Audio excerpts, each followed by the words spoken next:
Tachchen, Tachchen, hallo, herzlich willkommen.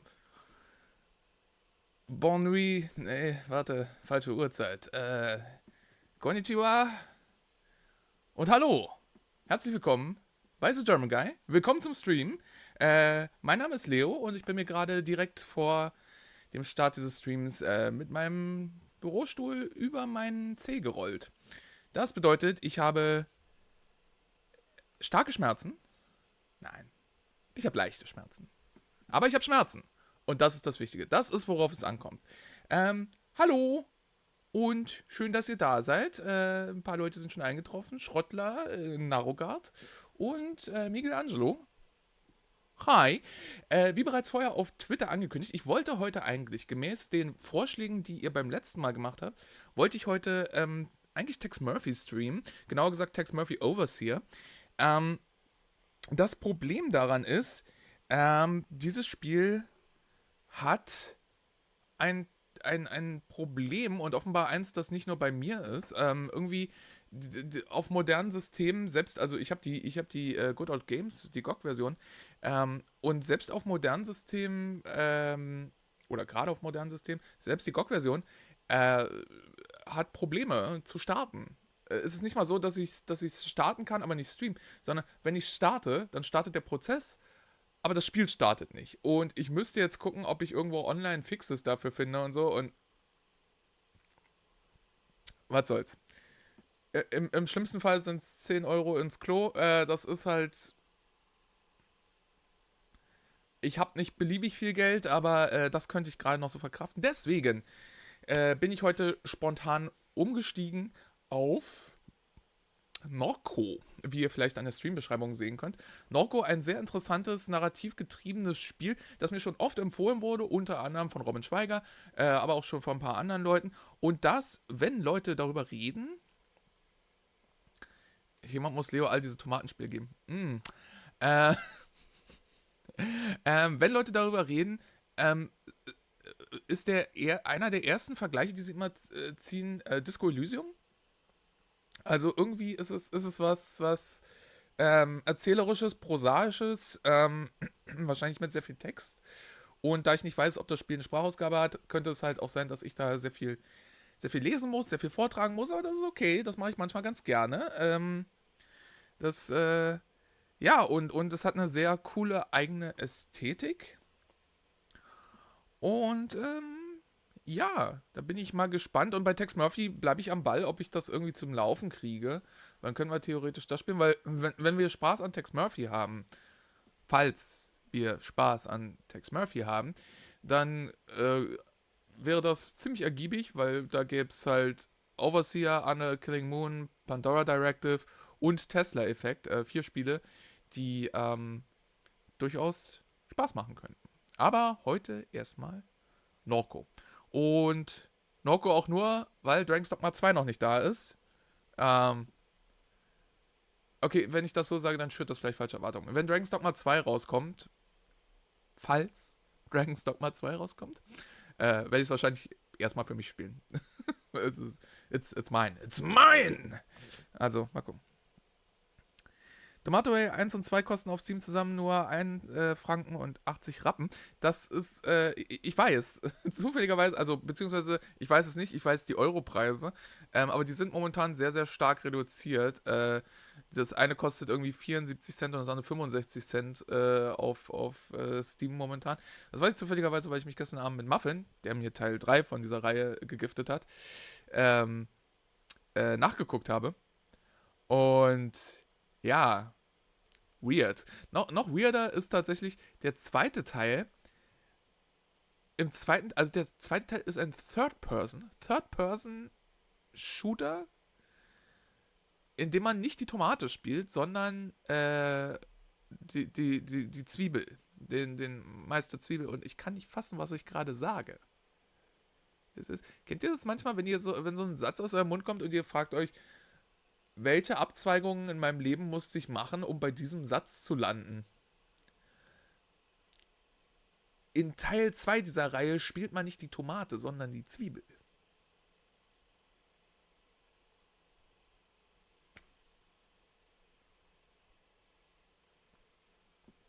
Ah, so, die Zwiebel spielt man. Ich meine, es ist ein normaler Satz. Die Grammatik ist einwandfrei.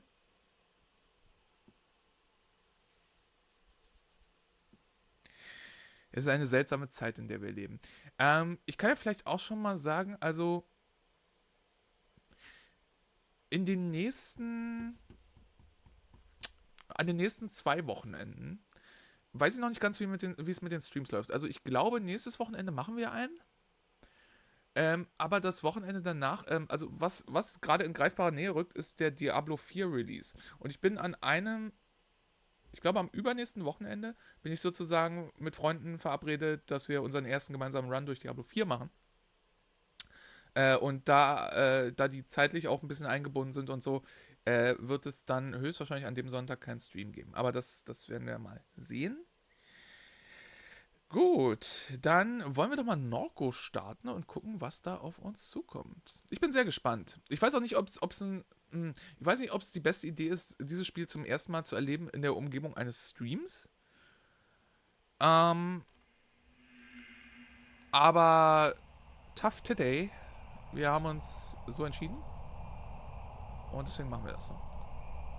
So. Ihr solltet jetzt Bild haben. Gebt mir bitte Feedback zum Sound. Höchstwahrscheinlich ist der Sound wieder viel zu laut.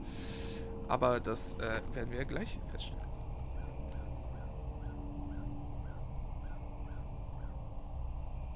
Weitere geniale Sätze von Leo im Laufe seiner Streamkarriere. In Zürich trinken Jugendliche im Park Mineralwasser. Das ist ein Satz, den ich nicht nur häufig im Stream gesagt habe, oder mindestens einmal im Stream gesagt habe, sagen wir es so. Das ist ein Satz, den ich immer, wenn ich Zürich charakterisiere, sage. Ich war Zeuge, wie sich am Samstagnachmittag Jugendliche im Park treffen, um gemeinsam Mineralwasser zu trinken. Zürich ist weird. Zürich ist mir auch zu nett. Zürich ist wie die Frauen von Stepford oder eine von diesen Sachen, wo die saubere Fassade einen misstrauisch macht. Ne? Zürich lässt mich glauben, dass in Zürich, wenn jemand in Zürich obdachlos ist oder wird, bin ich mir sicher, dass die in Zürich zusammengetrieben und in Trucks an den Stadtrand gebracht werden, wo eine Fabrik steht, wo vorne die Obdachlosen reinkommen und hinten kommt Wurst raus. Überzeugt davon. Ich hatte überlegt, ob wir auf Deutsch stellen. Gibt es eine Präferenz von euch? Also, ich glaube, dadurch, dass das Writing sehr gut ist, könnte es interessanter sein, wenn wir es auf Englisch spielen. In Zürich kennt man seinen lokalen Obdachlose. Kann sein. Wenn ich in Zürich bin, dann bin ich meistens im Bereich Oerlikon und da kenne ich zumindest keine. Aber ich kenne eine sehr nette Freigängerkatze, die dort in der Nähe lebt.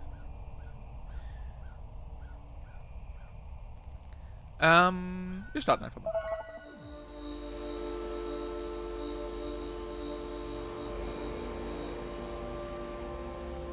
Shield hit the stars behind halogen and flame projected onto the sky every night.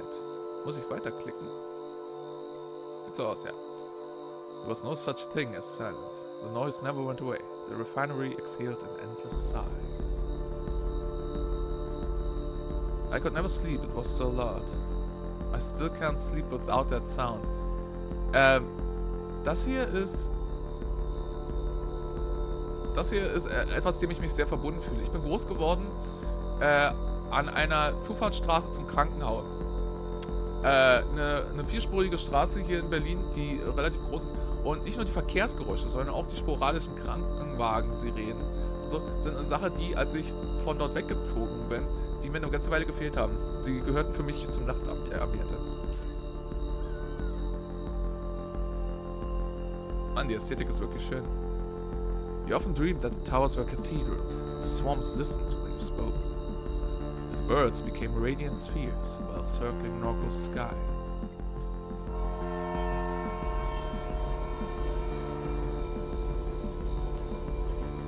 You spent your adolescence sleepwalking between little devastating rituals. Though Blake pleaded, you decided to leave.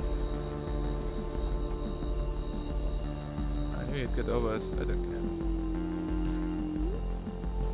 He never did. caught out on a grainer to Chicago and onward to the west coast, thinking you'd never return. Nebenbei gesagt, hallo Taurox, ich glaube, ich habe dich nicht begrüßt vorhin. You wandered through the overlit suburbs of the vast American limbo. Thumbing down 99, you saw an old man crouched in a roadside ditch. He was mouthing your name. He had a familiar gaze. He was gone, and you wiped the sleep from your eyes. You spoke to Blake, learning of your mother's declining health, her insomnia, your erratic behavior. You ignored the urgency in your brother's voice. You headed east. You threw your phone into the Rio Grande and joined the armies of the Mesa. For once, you were in the company of fugitives, sleeping in nuclear tunnels, repairing engines and weaponry.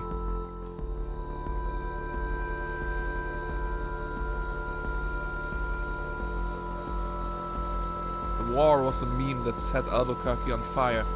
You escaped while the foot soldiers of a pop-up junta bloodied the parched land.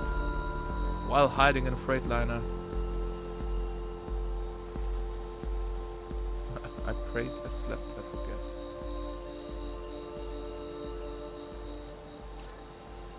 You called home from a landline in a motel somewhere beyond Texas. You knew from Blake's hello that your mother was already dead.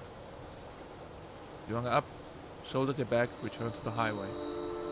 5 years had passed. You made your way back home.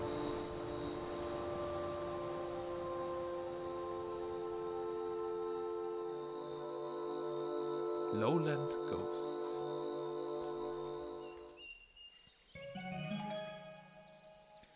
You awake from a delirious dream to find yourself in your childhood bedroom. Monkey watches you from the corner. Monkey hat eine sehr schöne Körpersprache, finde ich.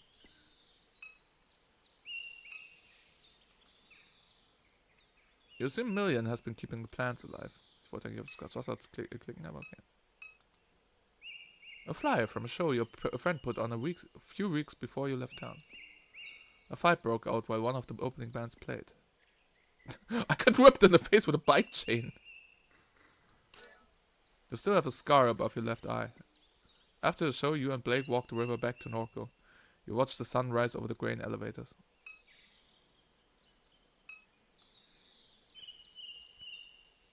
A sticker from grade school, half peeled from the window. You, Mind Map, okay? Ich bin mir sehr sicher, dass Monkey uns mit weirden Dingen vollsprechen wird. Das ist also unser Mind Map. Und das sind wir. You. We're traveling.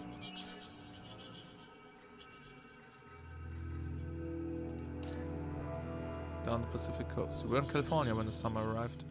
We recall the familiar smile on the face of the old man in the Central Valley ditch. That smile burned its image into your mind. Oh, ich kann was anderes auswählen? The freight cars rattled in the cold dusk as you crouched on the grainer porch. Suburbs, fences, traffic flat. Flat country, all passing for miles. So. Then what? You rode in the back of the van from Chicago to Des Moines. You stole a heater from Walmart.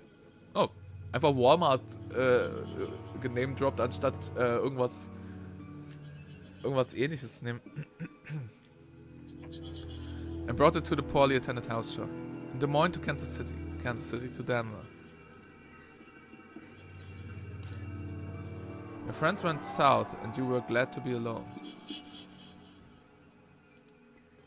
You spent long nights on those highways in a shitty sleeping bag.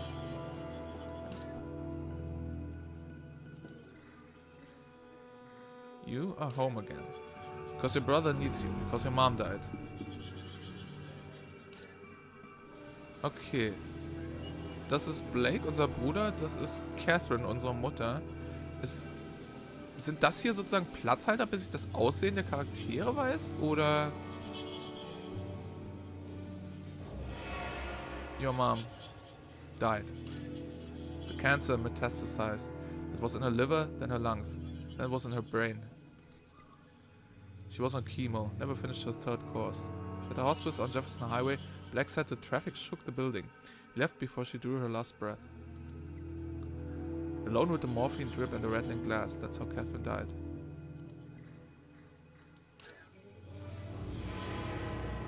Your brother is oblivious. Younger, reckless, gets in trouble, spends sleepless nights scrolling. Edgelord, sensitive, compassionate, foolish, can't take criticism, always needs money. Klingt nach mir. Tries to help those he loves, but often makes things worse. Klingt wirklich nach mir. What else? Insecure, dysmorphic, constantly checking his reflection, always seeking validation. Okay. Macher von NORCO, du hörst von meinen Anwälten. Was terrified of you leaving and now he's terrified of you dying. I think of him, I just feel guilt. No love or anything like it. Your brother is oblivious. Your grandma once said that she didn't expect much from Blake. She said he was short-tempered, oblivious and couldn't focus.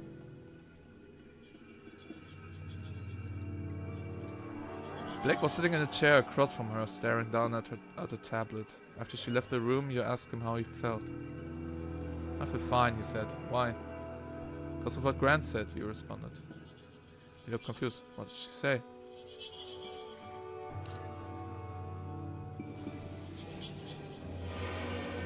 The smile of the man who crouched in the ditch of the highway revisits your mind. His head was smudged with Wednesday ashes, and mascara ran from his eyes. Okay, wir haben es vor uns hergeschoben, aber lasst uns Monkey anklicken.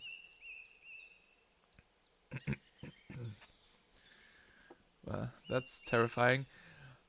Monkey, your best friend, a childhood gift. You spoke with him often when things got difficult, but then you left. He sat here for 5 years collecting dust. 5 years, his eyes fill with anger as he challenges you to return his gaze. Staring Contest Part 1. Glyphs. Glyphs will appear and flash a pattern. Match the pattern to meet Monkey's gaze. Ready? Ich bin mir nicht sicher, ob ich weiß, was gemeint ist, aber...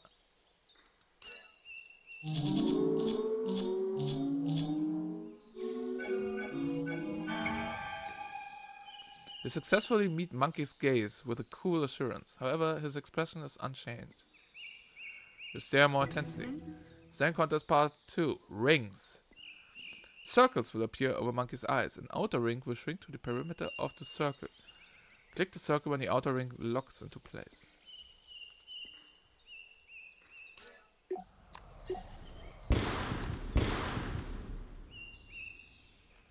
Anger melts from Monkey's face. Er hat sich wirklich verändert, oder?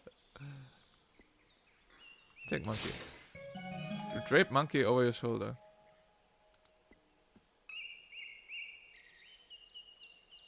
Dieser Affe starrt in meine Seele und ich mag das nicht. Jetzt sei mal nicht so, Monkey ist unser Freund. Among the books on the shelf is a slim volume called Crisis LARPing. The proto-disaster tourism began almost as soon as the floodwaters left. Punks from across the country ventured into the Ninth Ward, Gentilly, St. Bernard, and finally the East. They curated a theatrical self-portrait of their lives in the ruin. The aesthetics of disaster were central to the emerging milieu.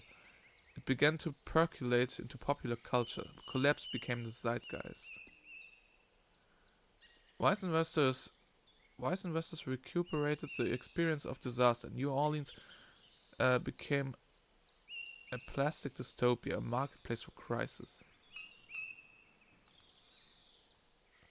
The laptop your Parrain, was ist ein Parrain, gifted you idles on a shoddy particle board desk. Wake laptop. As the screen illuminates, you notice that the signal in the house is dead. No internet. It looks like Blake was using the computer at some point. He left the browser tab open.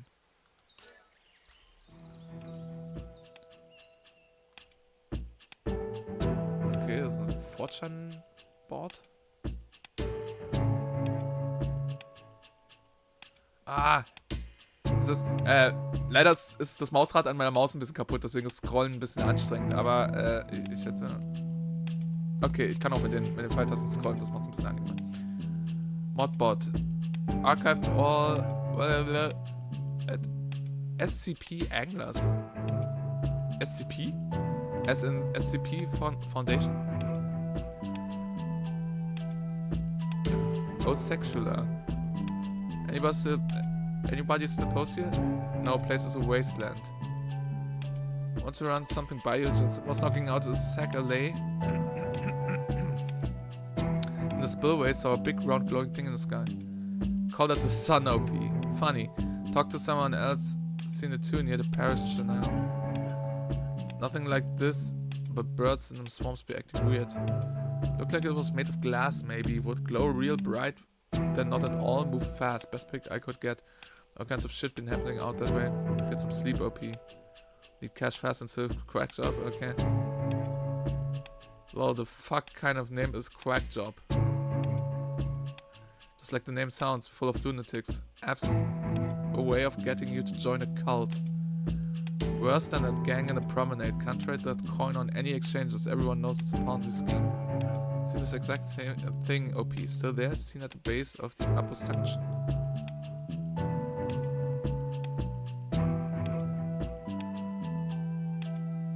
Ich kann die Musik ein bisschen leiser machen, ja.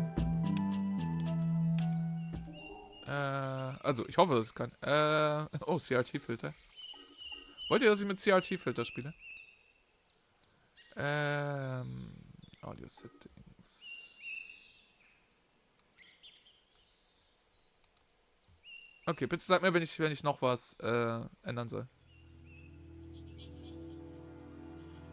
Ah, ich dachte, Monkey hat vielleicht einen Eintrag. Hat er nicht. Parrain ist wohl ein Wort in Südlouisiana, das Pâté heißt. Pâté im Sinne von Essen? Nur weil er unser Freund ist, muss er uns ja nicht die Seele aussagen. I guess. Wow, Minigames. Hat er das Eindruck, das Spiel ist ein eher klassisches Adventure. Ach, Pate. Im Sinne von Patenonkel. Okay. Ich verstehe. Vielen lieben Dank dafür, dass du es nachgeguckt hast. Monkey stares at you. You stare at monkey. He stares with more intensity until his gaze passes through you. You become invisible to him. The circles of light pool in the doll's tired eyes as they watch the infinite space beyond your being. The air that hangs between your eyes and his is a vacuum of utter stillness. You look away.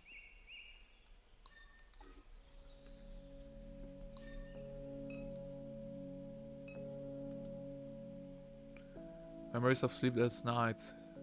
Your mom sitting here, staring through the window. There was tension in her demeanor, as if you were interrupting some urgent and obligatory task. You continued to the kitchen with no words exchanged. But those nights were rare. Many of them you don't remember. Your mom's unfolded laundry. A letter from Shield Oil sits atop a stack of mail. Dear neighbor, please be advised. There will be elevated flaring at the site of our number 5 stack near Good Hope on the evening of Thursday, March 19th. This will pose no health risk to residents. If you have any questions or concerns, please contact the Shield NORCO Officer of Community Engagement. A family photo album. Yellowing pages of disposable photographs. Your grandfather, a peculiar look on his face, impossible to read. Your mom staring at Blake through the obscure lighting. He's dressed as a vampire, tugging at someone's waist. Pleated khaki shorts.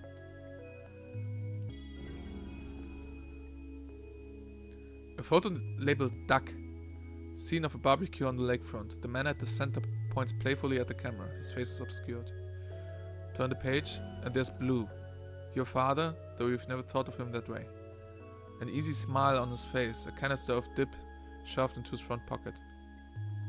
You set the book aside. Okay, Aktualisierung zu unserer Mindmap.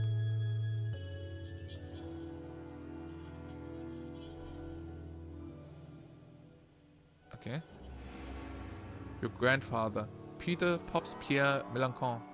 Melanchon? Melanchon? Weiß nicht. He passed away when you were a teenager. You seem to court controversy, though as a child you never understood why. Blue is a vague memory.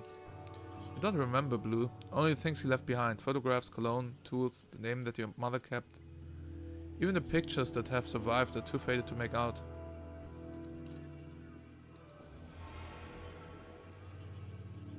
Duck. An old friend of your mom's. Your memory of him is scattered and vague. Und unscharf. A photo of your mom holding Blake as a baby on a beach in Pensacola, Florida. It's winter. You stand beside them, bundled up and laughing as a gust of wind rakes the beach. The sky is bone white. You peruse the titles on the bookshelf. The western margin of the lake. Many tragedies have come to pass along the western margin of Lake Pontchartrain. Ich sag mal Pontchartrain. The unnamed hurricane of YW9D, das ist die Abkürzung, habe ich vorhin schon mal gelesen, left the settlements of Rainier and La Branche in a state of unrecognizable destruction. Those who survived did so by clinging for their lives to the limbs of cypress trees. The fables and secrets of those communities lie with the bones now scattered in the sediment of the lake. Critiques of deliberate externality. S.H.I.E.L.D. has acquired much of NORCO's most flood-resistant land through a variety of mechanisms. Madère and Moore, YX1Y, argue that one such mechanism is a process of deliberate externality. This theory posits that key corporate decision-makers encourage the company to emit effluent and noxious substances into the environment with the explicit intention of decreasing neighboring property values. This compels residents to sell their properties below market value to relocate as quickly as possible. The criticism that this theory often receives is that it diminishes the importance of slavery in situating black residents along industrial fence lines, Jacobs YX2D, up and down the Mississippi River. In the words of Carter YX2B, slavery was the deliberate externality from which S.H.I.E.L.D. continues to profit. Pollution was never needed. Ich weiß nicht ganz, was diese Codes bedeuten. Vielleicht soll ich das auch noch nicht wissen. Vielleicht kommt es noch. Hi, Cleo. Hallo, schöne Frau. Wie geht's dir? Schön, dass du da bist. Fenceline Diaspora. Diaspora? Wie wird Diaspora im Englischen ausgesprochen? Diaspora? Ich weiß nicht. In the end, we decided to leave dimes. It wasn't the cat cracker or the smells or the fear for our children's health that drove us away, though they played a part. Truth be told, it was the media attention, the spokespeople and activists and academics and all this. I was done with it. I was done being a poster child, done being thought of as a victim. Hello, Edward. I wanted my experience to be my own, not something to gawk at or dissect in a laboratory. Schön, dass du da bist. Hey! Ich erinnere mich, dass, ich glaube, es war Robin, gesagt hatte, eine Sache, die ein bisschen heavy ist an dem Spiel, ist am Anfang diese Flut an Text und an Begrifflichkeiten, die man vielleicht nicht parat hat. An old defective flat screen that your mom never bothered to bring to the curb. So it's broken. You turn on the television. A chaotic distortion of your mother's memories flash before you.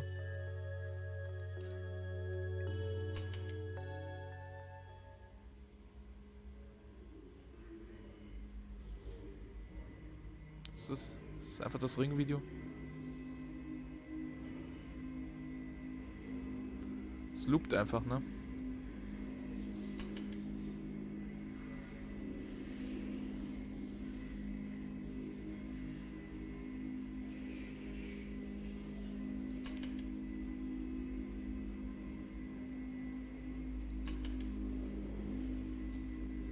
Okay, das ist einfach ein Rammstein-Konzert.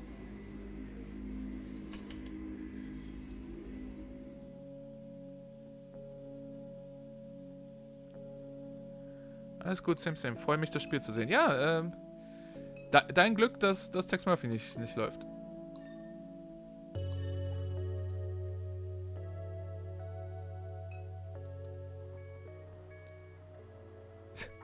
You've discovered so many dead cockroaches in this microwave over the years that it's discouraged you from using it. For several months, the dead baby roach was stuck between the clock's display and the protective screen, blocking the hour. Blake finally shook the microwave aggressively enough that the roach fell into the guts of the machine. Ew. Pills. Your mom's painkillers are spilled across the counter.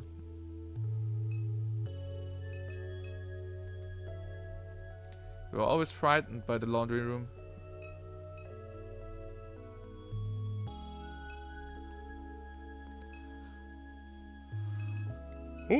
Oh. Sorry, ich habe nicht sehr viel geschlafen heute. Kann sein, dass ich ab und zu mal gähne, aber es liegt nicht daran, dass das Spiel mich langweilt. Oder dass ihr mich langweilen würdet. Das ist nicht so. Ihr seid der spannendste Teil meines Sonntags. Das Einzige, was es noch spannender machen kann, sind Subs. Wäsche waschen ist meine Nemesis. Wäsche waschen ist bei mir nicht das Problem. Wäsche aufhängen ist etwas, wovor ich mich drücke. Jedes Mal, wenn die Waschmaschine fertig ist, sitze ich so da so, ich kann es noch eine Stunde stehen lassen, komm schon. There used to be much more clutter up here. You imagine your mom gave it away as the end approached. That's all? Sieht's aus.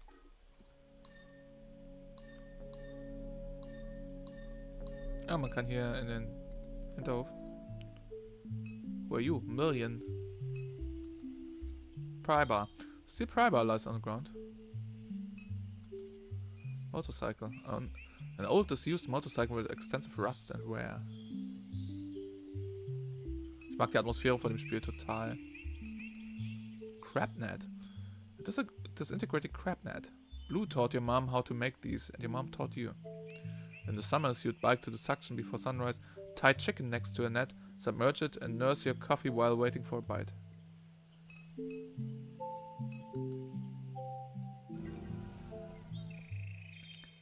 Million sits in her characteristic slouch, lost in thought. Her carapace has taken on the rusted and weather-worn quality of the rest of the machinery in the yard. You recall the night that your mom showed up with her. You and Blake stayed up past dawn, poring over pirated API docs. Her ragdoll mass was slumped on the floor as you wrote the routing procedure. You wonder if such memories hide behind a constellation of eyes. The robot regards you casually. Staubsaugen ist das Schlimmste. Ja, Staubsaugen ist auch echt tough. Weswegen ich es nicht mache. Ich habe seit Monaten nicht gestaubsaugt. Kay, you're awake. Okay, wir wissen, dass wir Kay heißen, das ist schon mal gut. Couldn't sleep. Catherine used to say the sound of the refinery helped pacify you. Perhaps that is no longer true. In any case, I'm certain I was no help. She gestures toward the motorcycle at the edge of the carport. I was turning over the engine on that bike to test the coils. It was quite noisy, but they're in a good shape now. All I need is a fuse, and we can use it to get around while I finish repairing the truck. I heard the phone ringing inside, but I had my hands full. Where can we get a fuse? The gas station just up the road has them, but you may have to persuade Troy to let you in. Were you expecting a call? Many people have been calling since Catherine died. Your brother is usually the one to answer the phone, but I don't know where he went off to. I wonder where he could be. Likely at the bar or bookstore if I had to guess. Why would so many people be calling? Your mother left behind a lot of loose ends. Hallo Knorunculus. Ja, wir haben auch schon festgestellt, also ich habe gestern zusammen mit Muffin, der mir ja wie gesagt den dritten Teil gegiftet hat, festgestellt, dass momentan Tomato Way 1 und 2 stark reduziert sind. Und mit stark reduziert meine ich, eins kostet irgendwie 72 Cent und das andere kostet 65 Cent oder so. Falls ihr also den eigenwilligen Entwickler von Tomato Way unterstützen möchtet, kauft euch Tomato Way und Tomato Way 2. Kostet entweder zusammen 1,80 Franken Rappen oder ich glaube ungefähr dasselbe, ich glaube sogar weniger in Euro. Ja. Und hallo Pixelmotte, hi.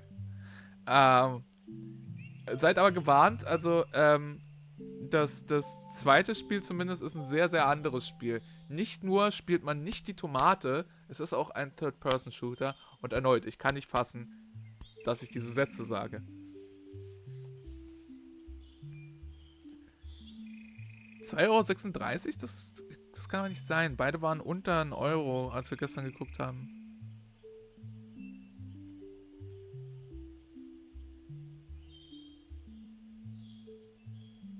Also, aber das ist für die Trilogie, ne? Da ist der dritte Teil mit dabei, was du gerade sagst. Du bist der größte NORCO-Streamer momentan. Ja, dadurch, dass ich hier immer nur diesen Kleinscheiß streame, kommt das... Ja, mit Tomato Way 3, alles klar, das ergibt Sinn, ja. Ja. Ich meine, wenn Elder Scrolls 6 rauskommt und ich streame das direkt nach Release, dann bin ich nicht der größte Elder Scrolls Streamer. Sag ich mal so, ne? From what little I know, I gather she was conducting research for a client in Fat City. I sense that many people would like to acquire that data. I'm unaware of where she has hidden it. Perhaps Blake knows its whereabouts. Who exactly would want to see the data? Your mother spent her entire life researching this town. She knew histories that others have forgotten. History has a lot of value in this place. Who's this client? I haven't a clue. Those aren't things she discussed with me. As the cancer spread, she became more guarded with her research. She finally worked herself to death and took her knowledge for granted. She always kept strange company. Your mother had a lot to teach, but she wasn't always the easiest person to get along with. So, anyway, that's all. Mal gucken, was die Mindmap sagt. Okay, hier haben wir... Lustig, wenn ich über Million drüber hover, dann leuchtet hier dieses Smiley auf. Und wenn ich über meine Mutter hover, dann rechts diese Ranke. Und wenn ich über Ditchman, den alten Mann, hover, dann fangen seine Augen hier an zu leuchten und der guckt so nach oben. Wenn ich über mich selbst hover, dann dieses Gesicht und die Ranken hier an dem Baum. Interessant. Million was a security android. She guarded the perimeter of the aluminum refinery in Gramercy. One day she ran away. Why? You don't know. Was a fugitive. Once a fugitive, now just a relic. She spends hours in stasis beneath the house like any discarded thing would.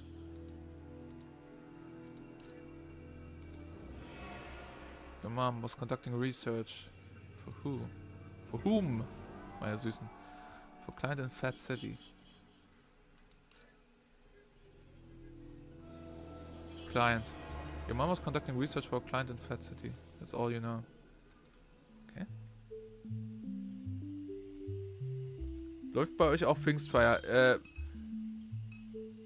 Ich glaube in Berlin ganz allgemein und definitiv in einem säkulären Haushalt wie meinem ist Pfingsten nicht viel mehr als ein Tag, an dem ich nicht arbeiten muss. Sag ich dir ganz ehrlich. The towers of the refinery wink in a subtle and familiar rhythm. Truck. This truck was your grandfather's. You remember riding in his lap while he let you steer. The dead wasps that collected behind the seat, the smell of grease, whiskey and nicotine. You and Blake would drive the truck into New Orleans on the weekend. No AC, windows down. The rattling chassis was deafening, going 75 on Interstate 10. Million has been slowly repairing the vehicle since your mom's death.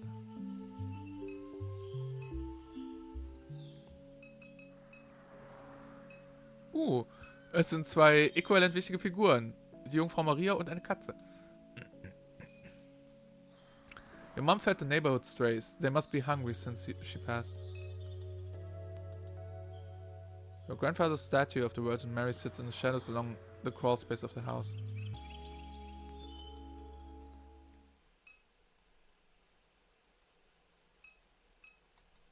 Staring contest? You observe the weathered concrete and flaking paint of the statue. The face is especially deteriorated, framed by a system of cracks. Huh. Okay. Shield is an oil refinery. Shield Gulf South well, is a regional subsidiary of a transnational oil empire. Bleh. It holds a large share of leases in the Gulf of Mexico and refines crude oil right here in NORCO. The chemical annex sits on the other side of town from the refinery and produces the feedstock for plastic consumer products. Shield owns half the town.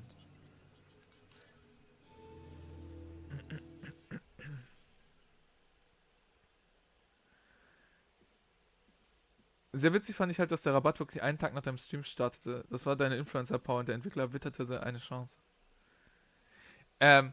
Witzig ist, ich hatte es völlig vergessen, aber ich habe Tomato Way 1 schon seit Ewigkeiten auf meiner Steam-Wishlist. Und ich hatte das wirklich vergessen. Aber es ist mir wieder eingefallen, jedes Mal, wenn Rabatt ist, irgendwie eine Rabattaktion oder so, sehe ich Tomato Way 1 für unter 1 Euro. Ja.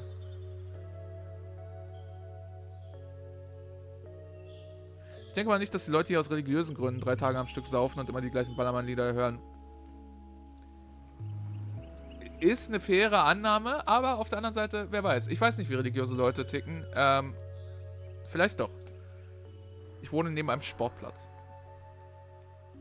3 times this house was flooded. The first flood is barely a memory. Placing your feet on drenched carpet, your mom and grandfather ripping out sheetrock. Sitting in a small RV in the backyard, setting dolls on a cluttered table. The second flood. You were 14. The pumping station failed during a heavy rain. You were in class, watching the clouds move upriver. You got a text message from mom. Stay in ich weiß nicht, wie ich das aussprechen soll. Desterhan? I'll come get you. For 2 weeks, you shared a hotel room with your mom and Blake. She spent all her days gutting the house. In evenings, you would sometimes help. The third flood. Another pump failure. Your mom hired contractors with the insurance money. She said she was getting too old for it. You were bitter. You blamed her for not selling the house sooner. You stayed with friends in New Orleans. The fourth flood? Ich sagte 3-mal. Fourth flood will follow a slow hurricane and will be a calamity. It will leave the entire region submerged as critical levees breach. There will be a massive blackout that lasts weeks. Much of the sewerage infrastructure will be damaged beyond repair. The embattled federal government will do nothing to assist. It will bankrupt the region. Small militant enclaves will form along the high ground of the Mississippi River. They will take to piracy and hijack commercial shipping vessels.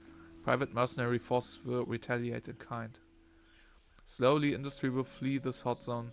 The old river control structure will collapse from neglect and sabotage. The Mississippi River will again change its course. NORCO, an old abandoned refinery town on the ghost of a river. Your house will be squatted and then razed. Damn. 3 crows eye you from the power line.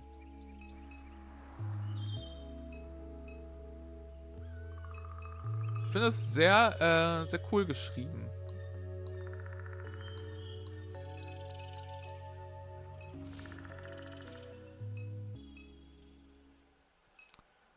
Zwei Schwestern spielen mit einer Schildkröte. The sister. The turtle, he crawled out of the trash can. Big sisters. Don't touch him, see? He's dirty. No, he's not. Turtles are always clean. They live in water. Trash water is not clean. Let's go. Just let me stare a little longer. He's pretty.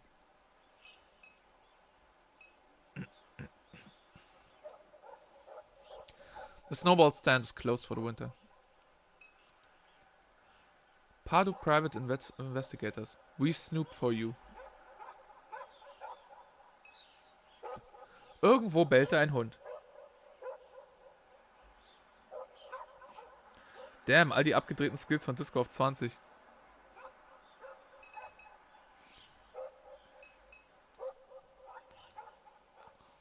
The lights are on at Pardue Private Investigators. You knock, no answer.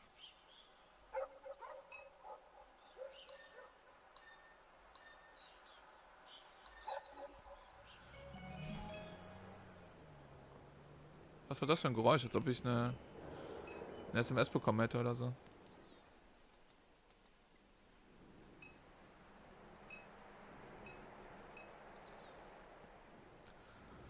The Floodgate Tavern. Many shield workers gather here after their shifts. It's closed. Should be open later in the evening.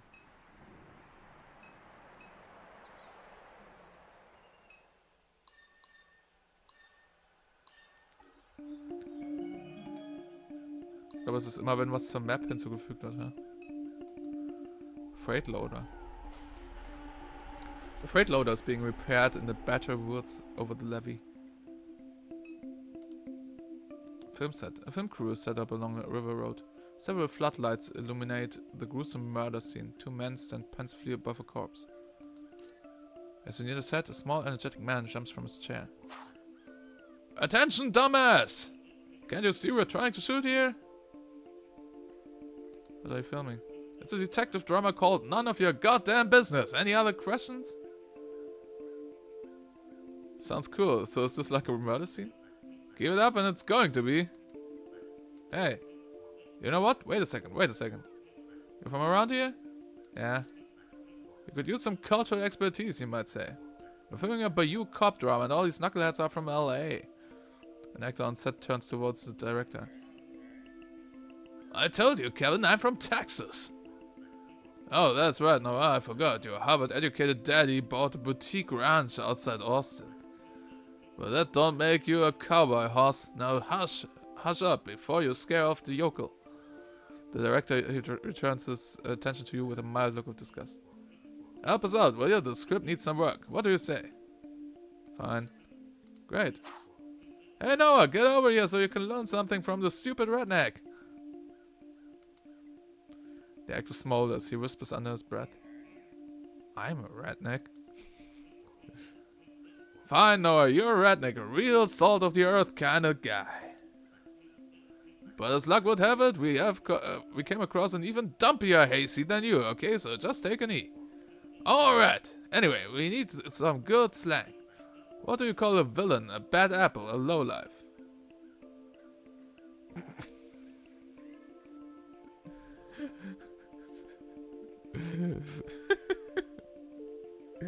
Irgendwas sagt mir, dass diese Form von Lokalkolorit nicht authentisch ist. Crawfish Devil. You nod solemnly. Wow! Now that is some spicy Louisiana shit right there. Hello, Volk. Hi. Did you get that, Noah? Write that shit down. Crawfish Devil. Damn, that's good. That's sultry. Who says that? No one says that. No one at Juilliard says it, Noah, but we're down here in the muck. I've been hearing all kinds of people say it down here. It just slipped my mind. Great, that's it. One more thing. What's a more regional way of saying to murder, to kill? Slay. Send him home with the roosters. Slather him with the oyster-flavored peanut butter?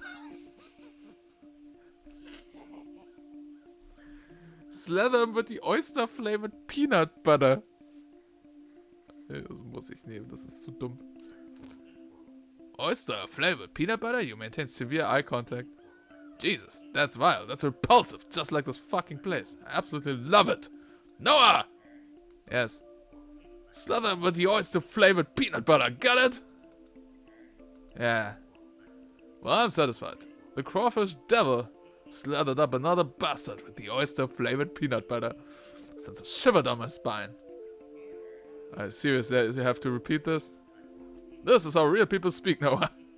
It's how people talk outside Silver Lake. You understand? Real people are out here saying weird, gross shit all the time. So memorize that line, because that line is going to win me a Golden Globe. Oh. The director half remembers your presence. I'm pretty good at sourcing talent, aren't I? I always had a knack for it. I guess I owe you one. If you ever need anything, talk to somebody else on set. Just don't bother me, I'm busy. Now get lost.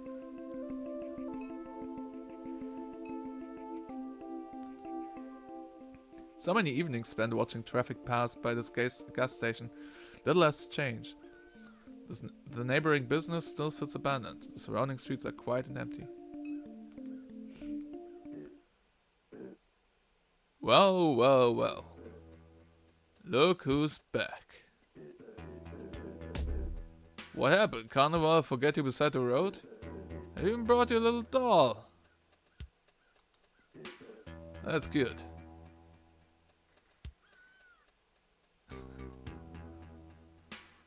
Back because my mom died. You're not that stupid, are you? Catherine, she too valuable. I'd never let her die. If anything, she probably vacationed on a hard drive somewhere. You're trolling me about my dead mom? Trolling? You're so damn sensitive. Can't say nothing around here. Your mom was excavating all along the rim of the lake. She used to pay me to help from time to time. Matter of fact, she needed somebody smart. Somebody vigilant. Somebody like me. Especially with shield snipping around. I've seen some wild shit out in the swamps with Catherine. What kind of shit? I won't bother telling you about it. Might hurt your brain. Anyhow, this ain't story time. Not letting you in this gas station. Goddamn company that runs this dump did me dirty. They swapped me with an ATM machine for speaking truth. Ain't letting nobody through till I get an apology, very least. That sucks. Don't patronize me with your weak pity. If you really want to get through, go get me some of them pills your brother was selling that might persuade me. Fight? Leave. Okay. You're joking, right? Trying to get wrecked? Alright then, let's go.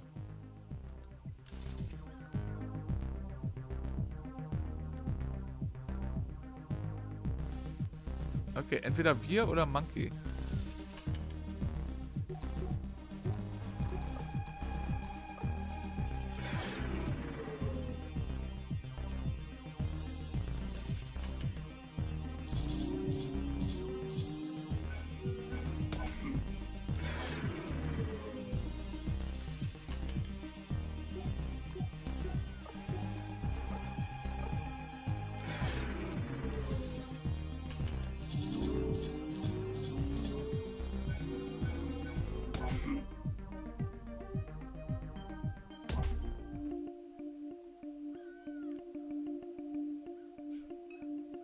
Okay.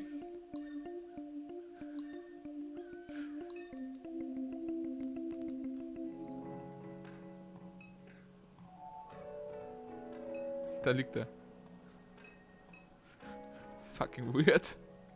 Das Bags of Dog Food Land Shelf. Ah, meine Mindmap ist aktualisiert. Troy. Troy knows your family. He was buying pills from Blake and occasionally helping your mom with her research. He says she was conducting research in the lake.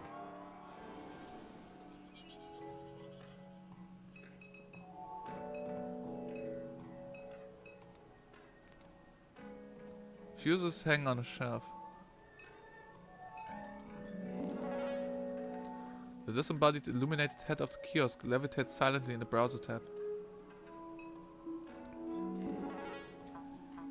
Good evening, how may I help you? You own this place? I am Discountware, a distributed cloud-based operating system for American Discount Southeast Incorporated, semantic version number 16.3.3. The owner of this franchise is Perry Lou and Sons LLC. Discountware is licensed to Perry Lou and Sons LLC via the standard American Discount Southeast Incorporated licensing agreement. How do you like this job? I partly perform the routine maintenance, operations and procedures of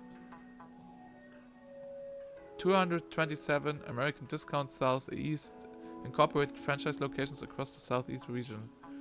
American Discount Southeast Incorporated is a model company awarded for excellence in business and community service. Thank you for inquiring about American Discount Southeast Incorporated. You know Troy, the guy I said? Thank you for your inquiry. I'm forwarding it to Perilou and Sons LLC. Perilou and Sons LLC has declined to respond to your inquiry. So, why did Troy get fired? American Discount Southeast Incorporated prides itself on its outstanding mentorship and jobs training program. American Discount Southeast Incorporated works to ensure that each franchise location provides opportunities for career growth. At American Discount Southeast Incorporated franchise locations, we leverage automation and machine learning technologies to enhance the lives of all employees. To apply for a position at any American Discount Southeast Incorporated franchise location, please visit americandiscountsE- ADSE today.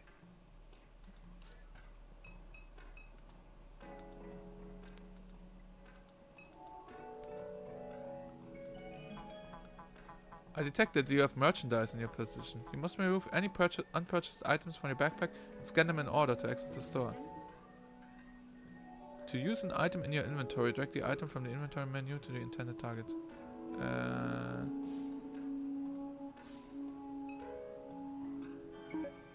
You scan the fuse. Thank you for your purchase. Cigarettes. Immaculately stocked cigarettes. Okay. You wonder if this place ever started checking IDs. During high school, friends in the city would drive all this way just to get booze. Candy. Protein bars, bubble gums, breath mints, taffy, etc.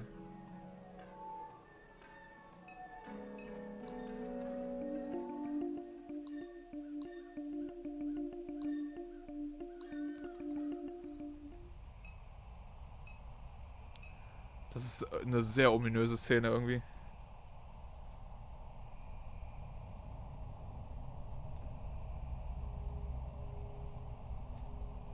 Artax, stupid horse. Memorial. Memorial languishes in the river mud. A 2x4 cross plywood plaque. Cans of pulverized concrete. Sprayed haphazardly onto the plywood as a remembrance. Here passed the brave freedom fighters of January XW11. Okay, das sind Jahre offenbar. Diese Codes. Whose cries of liberty echo through the generations. In much smaller lettering, a different hand scratched "fake" across the bottom of the plaque. A lone horse drinks from a stagnant water pooled along the riverbank. A man sits on a pile of flotsam, his head buried in his canvas jacket against the sharp air. Stupid horse. This is the water, and this is the well. The man's gaze stays fixed on the opposite bank of the river, never turning to you nor the horse. Yeah? He spits on the dirt at his feet. You know what all they dump in that water? Hell of a cocktail. He spits again, wiping a string of mucus onto his sleeve.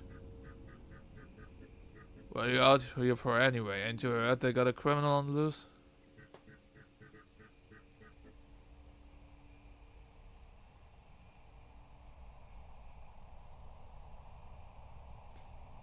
Got a light?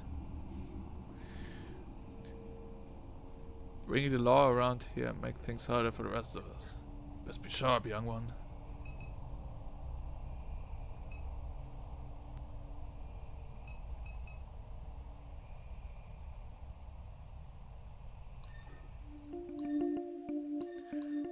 Okay, wir haben ja jetzt unsere Sicherung. Dann gehen wir doch mal zurück.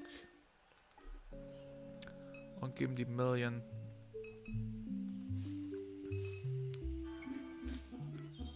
You got the fuse? Good. We'll be able to use the bike and get around town until I'm done with the truck.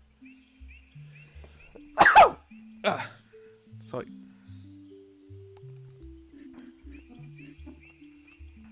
It concerns me that Blake still hasn't returned. He's been spending a lot of his time at Sarpy Paperbacks lately. Perhaps we could look for him there. Dankeschön, Schrottler. Dankeschön, Edward.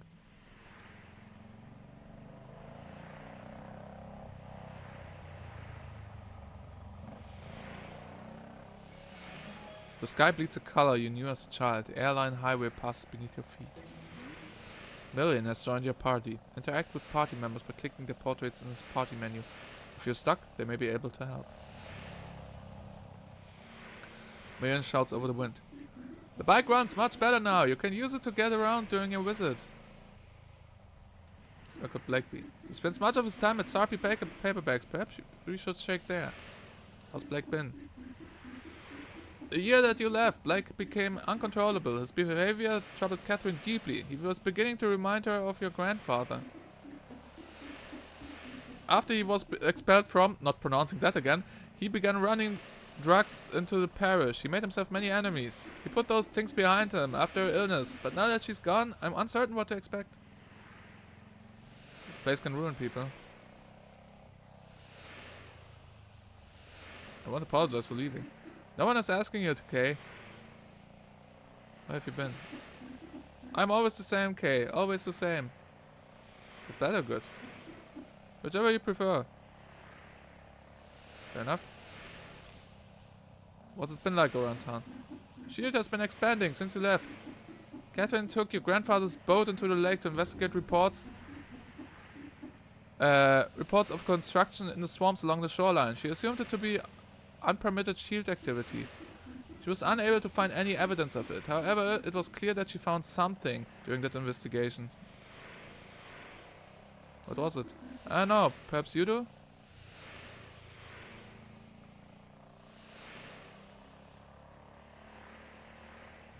So what makes you think she found something?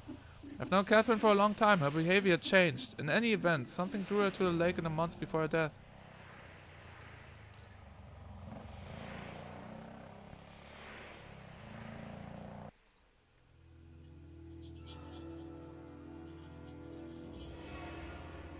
Your mom was conducting research in the lake. Your mom was investigating reports of unpermitted shield construction in the lake. While there, she saw something. But what?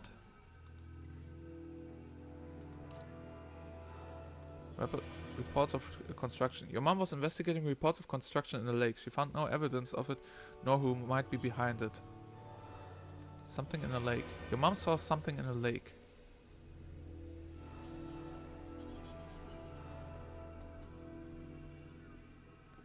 Das ist ein episch-männlicher Kriegsschrei. Ja, einmal mehr müssen wir feststellen, dass ich nicht das maskulinste Niesen auf der Welt habe. Aber es gibt wirklich Wichtigeres im Leben.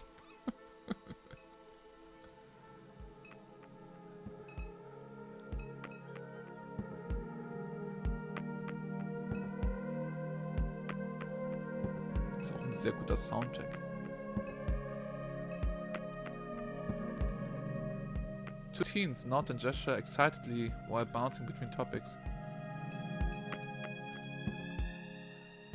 A stocky pit bull with piercing green eyes watches the horizon with a neutral demeanor. As I reach down to pet the dog, she shows her teeth and growls softly. Okay. A young man leans against his station wagon while scrolling idly on his phone, a silhouette darkened by the fluorescent glare of the Payday Lenders sign. Started doing this rideshare thing a few weeks ago. Kinda hate it. Why? Pays like shit. Spending hours a day making small talk is melting my brain. Nearly broken axle, driving over a pothole in Hollygrove. That's my grandpa's car. If I trash it, he'll kill me. Drove anyone interesting? There's all types around here. Some guy I drove out to the middle of the swamp. It was like 2 in the morning. Asked me to wait. Got out, took off his clothes, jumped in the bayou. Came back about a minute later with a bag. Toweled off. Got back in. Found it to be pretty fucking weird. I don't know. After a while back, I drove some lady out to the medical district. She was an odd one. Seemed kind of sick. Asked me all kinds of questions. Do I ever pick up random signals on the radio? Weird shit like that. It's just all types. Ja, schade, dass wir kein Foto von unserer Mutter haben, sonst können wir ihm das vielleicht zeigen.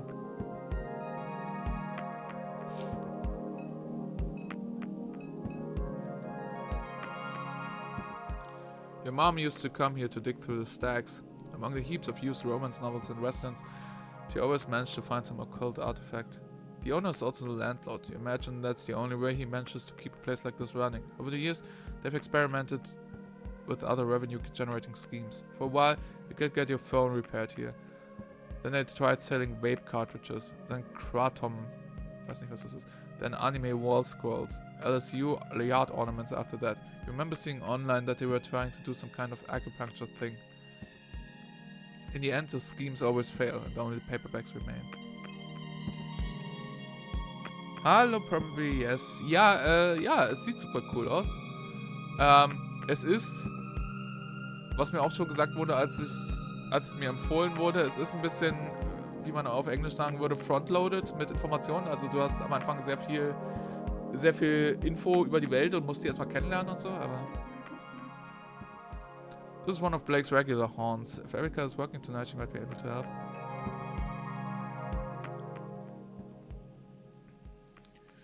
You wonder how anyone can read in this dim and cluttered bookshop. As your eyes adjust, you see Blake's childhood friend Erica waiting behind the counter to greet you. Kay? And Million! When did you get back to town? I've been in NORCO for quite some time. Perhaps you're misremembering Erica. Weird. I guess so. But anyhow. Kay, you're looking rugged these days, old friend. That's an intense scar above your eye. Yeah, I'm a badass. You know what? I agree. Word on the street is you cleaned Troy's clock. That guy, my god, he's such a clown. Glad he finally got a little taste of what he deserves. Just doing my part for the community. Definitely. But enough about that troll. I was keeping up with your travels online, but haven't seen your post in a while. I tossed my phone in the Rio Grande. I respect that. It seems more and more common these days. I've been avoiding my phone as well. Helps that the connection has been so erratic. Been hearing of people chopping down cell towers, tearing fiber cables out the ground, trying to rip the internet apart. Kratom ist eine Droge. The good shit wird oft verwendet, um von Opioidsucht wegzukommen. Aha. So ein bisschen wie Methadon oder so, ja. Okay, gut zu wissen. Danke. Danke für den Hinweis. She nods into the ensuing silence. Back because of your mom, huh? Sort of. I know it wasn't always easy between you two. I was around for some of the arguments. Blake would say she was a great person, but a terrible mom. I just hope you and your brother can find some comfort. That means a lot, thank you. Of course, I lost my dad a while back, also to cancer. He was a mean bastard, picked up my sister and threw her one time, ended up giving her a concussion. I couldn't wait for him to die, and when he did, I danced. But as the years pass, I find myself thinking about him more. It feels good to hear stories about him. It's always complicated with this shit, never easy. I worry about your brother. Your mom's illness was taking a toll on him. I watched him slip back into some bad behaviors. Have you seen Blake lately? Yeah, I just saw him yesterday. He hasn't been around the house? He has not. He said he was heading to Floodgate Tavern when I saw him. He may have gotten wasted. I know Gus let him sleep behind the bar a couple times. Did you know you were coming, Kay? He never mentioned it. Figured he tried to avoid me. Ah yeah, he can be like that sometimes. I've had to be delicate with him recently. If I ask how he's doing, he goes quiet. If I offer help, he doesn't return my texts.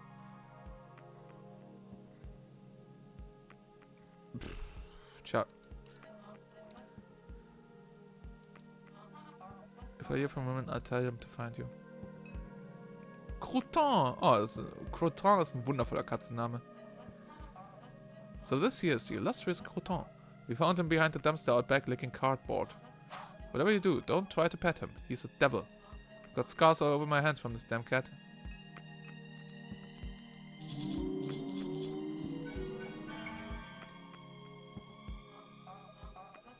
Oh wow, Croton usually bites strangers. He must like you.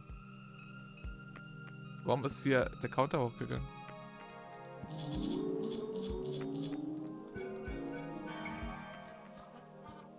He seems to be getting a little excited.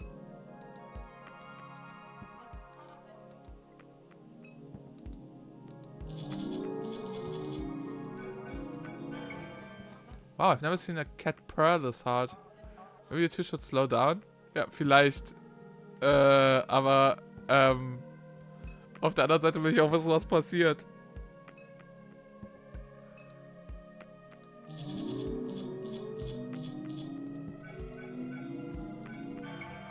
Sie vibriert. No, really, stop touching the cat. Kotan looks like he's fixing to explode. Ihr wisst, dass ich's machen muss.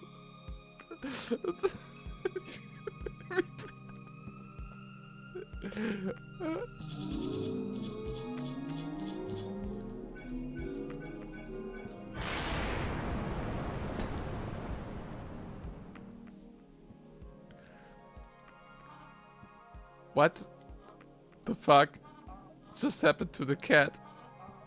God damn it, I told you to stop fucking with the cat. Did you just launch through the ceiling? What the hell just happened? WTF. Ich erinnere mich, dass Robin mir, glaube ich, von diesem Moment erzählt hatte. I did not rob this poor lady's cat, I robbed this poor lady's cat. Croton phone case. Grab the phone case from the counter. A phone case resembling Croton.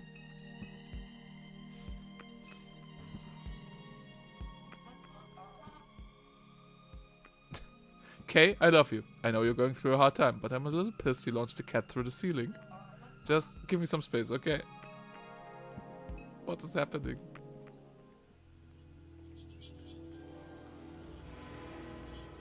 Your brother was headed to Floodgate Tavern. He mentioned it to Erica when he dropped by Sappy Paperbacks to Center yesterday evening.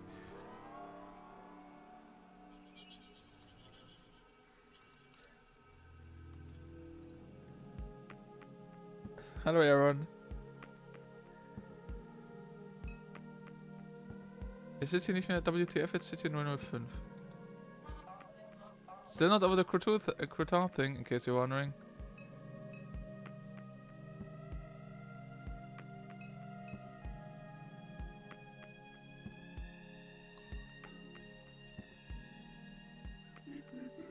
I do hope Erica is correct and that Blake's absence is due to nothing more than another drunken night. My intuition leaves me with a sense that something's wrong. Do you feel it too, Kay? Does something feel strange to you? Catherine.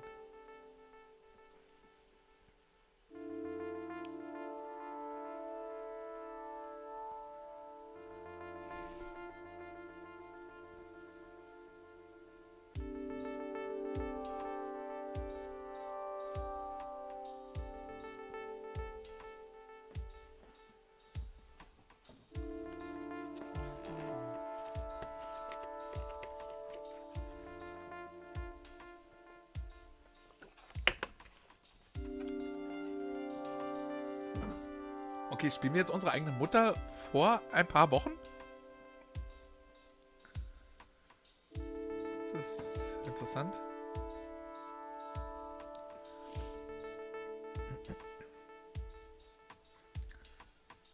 What brings you here tonight? I'm directly from my children. I don't want to leave my kids alone. They may still need me. I understand. And you were referred by Mr. Richard? Duck, that's what everyone calls him. Yes, Duck. We followed his branch with some interest. Who hasn't? I gather we'll be discussing this in more detail as things progress. For now, let us begin with a simple exercise. I'd like to talk about your earliest memory. It's of pine trees, yes? Ah, das sind die ich auch in meiner Mindmap sehe. That's right. Tell me about them. They grew from the concrete and cracked the driveway. The concrete broke into pieces. You made your father upset. He'd see them and frown, but he'd remain silent. He'd sit quietly in the truck dissatisfied. I wouldn't say a word. Speaking of in those moments, made you a fool in his mind. Was ist das, ein Void-Kampftest? Your father's house.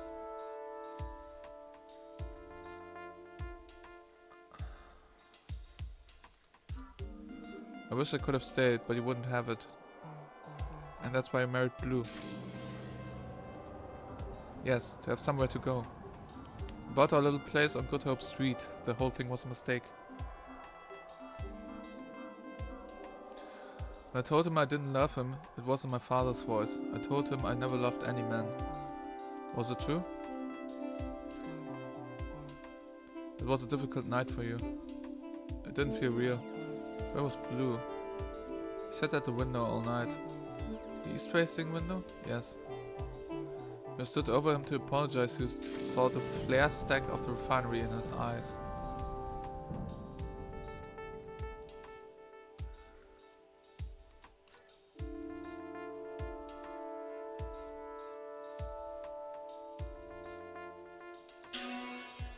Okay. Ich kann bestimmen, welche Erinnerungen ich speichern und welche ich löschen will?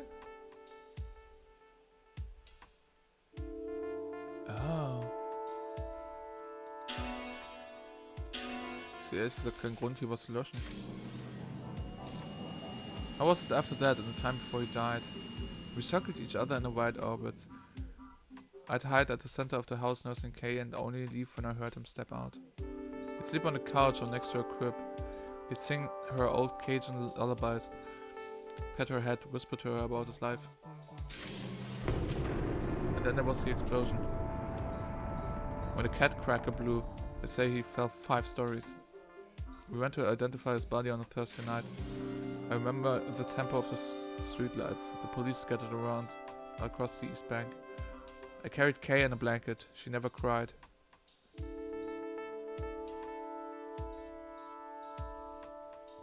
Kein Fan davon, Erinnerungen zu löschen, muss ich ganz ehrlich sagen.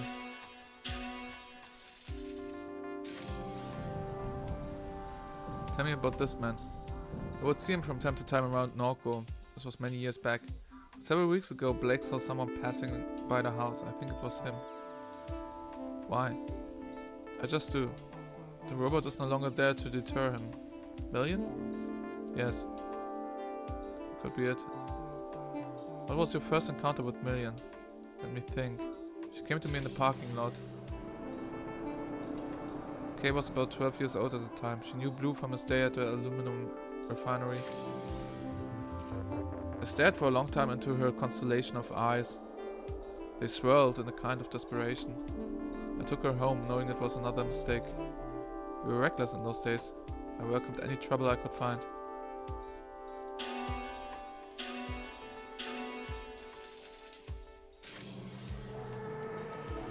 What is the significance of this image to you?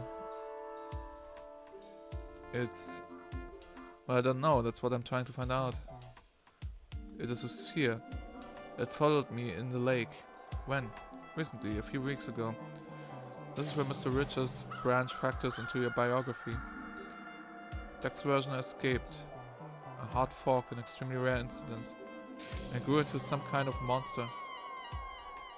He began speaking to me through the radio. He told me to install an app.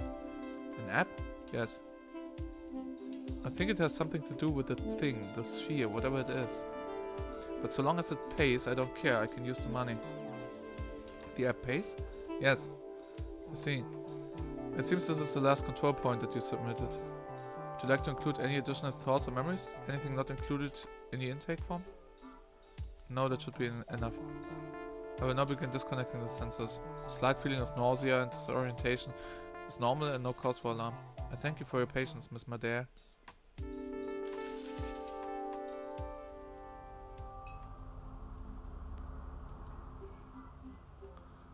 No idea what Super Duck wants from me. Better check my phone.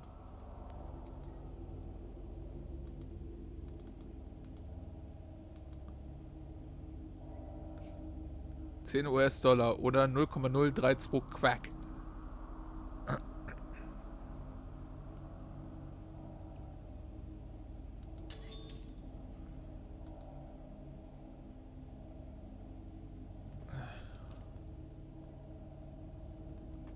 Just checking in, please text me when you can. I'm fine. Where are you, dear?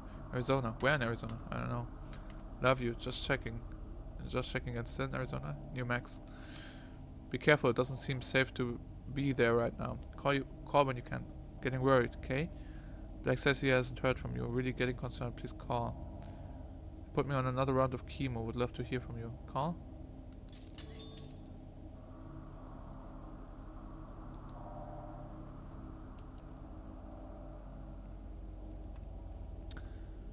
Where you went, Ma? I'm out, I'm fine. Had to drop something off at your parents'. Been gone a while. I had to make a couple stops. I'm okay, I promise. Blake, have you heard from your sister? Yeah, she said she's okay. Where is she? She didn't say. Dear, where did my pills go? In a meeting, we'll call back. How's it going this morning? We'll call. Ma came back around. I'll be home soon. Calling Uncle Chip. It's fine, love you, sweetheart. Blake, can you hear me? Can you come to the living room, please? Something happened. Out this evening. Everything's okay. You need to stay home. I'll be fine, I promise. Love you, my nerd. Love you, Ma.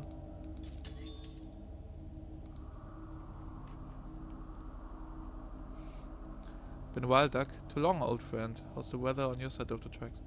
They have me on chemo. Terrible. I don't have long myself. They got me carrying around a tank. Blue's waiting for us. I don't doubt it for a minute. Praise the glory of God. Something on your mind, Kate? I don't want to raise your blood pressure. Try me. Super contacted me. So he did. Don't mess around with that shit. Where you went. Don't mess around with Super, Kate. That thing's got no soul. Like to ruin what all it touches. I need the money. They don't take money where we are going. I can't leave it for the kids to clean up. Blue left him a little bit with how he went. But I was a fool. Don't worry yourself like this at the end. Find peace. No peace for me. Don't get mixed up with that thing, Kate. I'll tell you now, it won't go how you want it. Kate? God damn it, hope you're listening.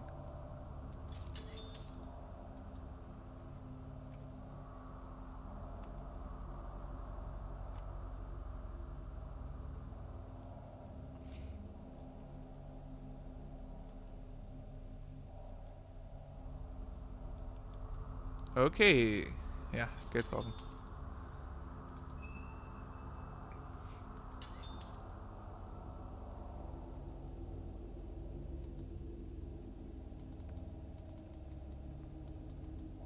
Ah, okay, ich verstehe. Case Picker. Phone Case Picker.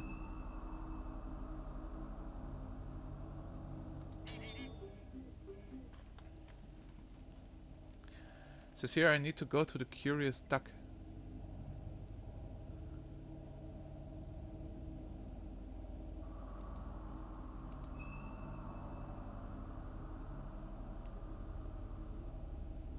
Was ist das für ein Wort da unten?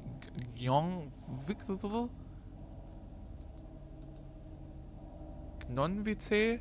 Ich weiß nicht, VC? Ich weiß nicht, was das sein soll. Ma'am? Ma'am, are you okay? My eyes are just playing tricks on me, I guess. Vertical and visual distortion are common side effects of the versioning session. Shall I contact your on-call physician? No, it's fine. Very well. Last name? It's Madea. First name Catherine. One moment. Your head drive is fully synced. You have chosen your silver tier, our silver tier. Your product does not come pre-installed with adware blocking services and is provided as is without warranty. You are eligible for a free sync anytime before the new year. Thank you for choosing the Greater New Orleans Neural Versioning Clinic for your cognitive versioning needs.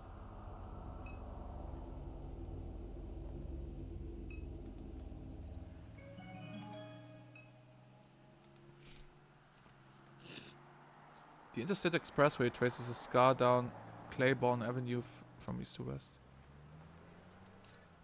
The bridge cuts east to the Traum and the 7th Ward like places whose stories should be forgotten and left behind in haste. The pillars still tell those stories beneath the interstate. East above the industrial canal, the moldering strip malls, the narrowed expanse of the lake, the shrimp boats that prowl the black marble waves.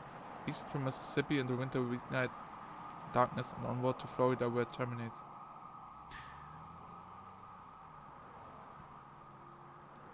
Ah, Greater New Orleans. Ja, okay.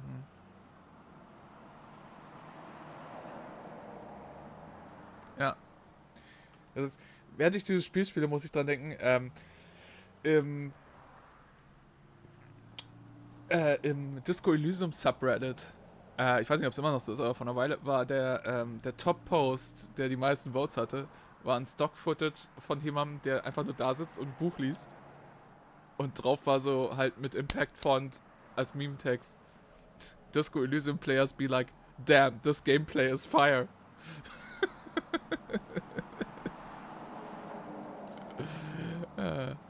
West is the suburbs that Catherine calls home. West is the concrete expanse that breaks clean and sharp at the St. Charles Parish line and gives way to the cypress swamps. The palo crowns spire above the overpass, silhouetted by an unnatural glow that leads to NORCO.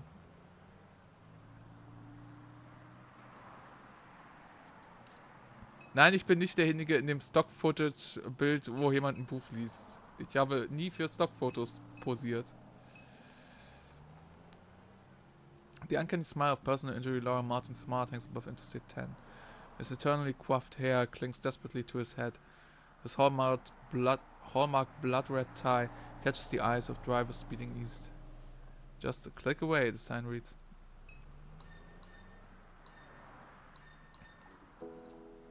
Und Leo liest keine Bücher. Also wirklich. Ich habe viele Bücher, aber ich lese sie nicht.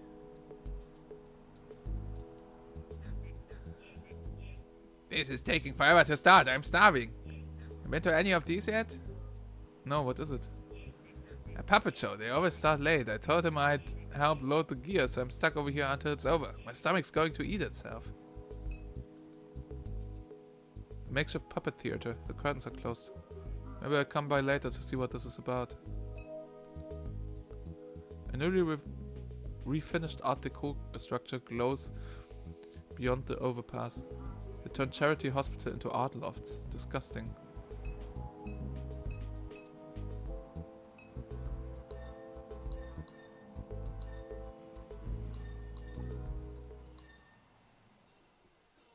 Wow, ich dachte, wir spielen Catherine vielleicht nur kurz oder so, aber es sieht aus, als ob hier ein ganzer Abschnitt ist. Ah, nochmal ein Graf. Ich wollte vielleicht auch mal ein kleines bisschen Pause machen. Ich muss auch zugeben, dieses ganze Vorgelese schlägt ein bisschen auf die Stimme. Wir machen noch ein paar Minuten und dann machen wir ein bisschen Pause. How's your night, man? Not great. Sorry to hear it. You wouldn't have any change to spare, would you? Sure, but all I've got is a buck. Really appreciate that. Change has been hard to come by this evening. Didn't know we'd be going head to head with Sketchy Santa. The sign says he's raising money for veterans. Last night it was for leukemia. Night before it was for something else. I respect the grift, but he stole our corner. Should confront him. We did. He tried to kill us. Yeah. With a knife. Wow. It was dull, so it just bruised a little. Well, that's a little extreme. It's terrifying. Are you sure you're okay? Doesn't hurt as long as I'm drunk. So thanks for the $1, lady. Yeah, thanks for the pain relief.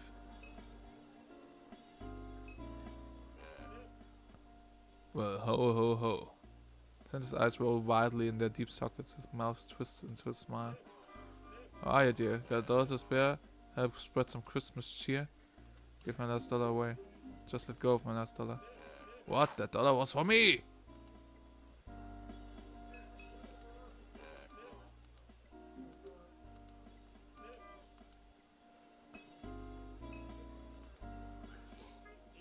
And that is why Marie Laveau opened a t-shirt and camera shop at Royal Street.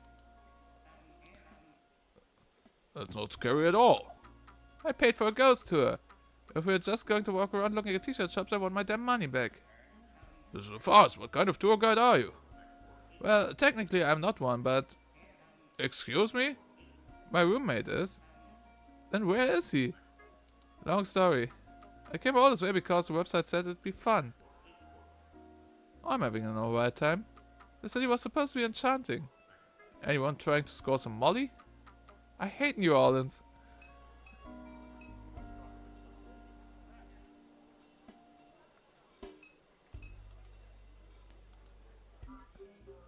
There's a small plaque next to the door. It says Curious Duck. This is the place. Door's locked.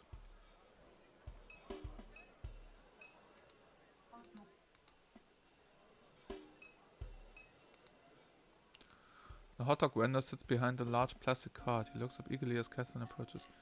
Oh, hey, hi! He watches Catherine with a silent grin. So is this? I am Flanneless, and these, he makes a grand sweeping gesture above the pot of vague meat, are my hot dogs. Would you like one? Don't know if my stomach can handle it. I'm not in the best of health. I'm worried that one of these may kill me. No, they're good for you. They're just a bit old. Boss says he wants to resupply me with more until I sell the ones I have, but the more time passes, the harder they are to sell. How old are they? Business was popping, like I was doing really well, selling a lot of dogs back in... Ja, wie auch immer man die Jahreszahlen liest.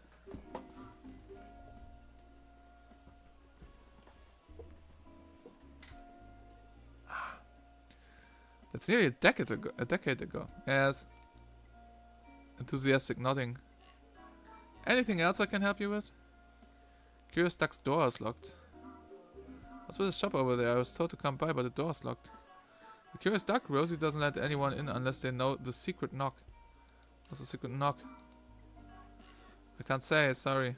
It's urgent, please. Well, I do need some business. Alright, I buy one of these old hot dogs. You won't regret it. Doubtful. How much? Just $14. Is that a joke? Is what a joke? Christ, do you take wallet transfers? Cash only. Damn, well. What if I send some business your way? Then I'll show you the knock. Fine, it's a deal. So listen, the dollar I gave you, why don't you put it toward one of those delicious hot dogs the nice gentleman is selling? You're talking about this guy right here? Hi! No, chances are I'm eating one of those things. No way, lady.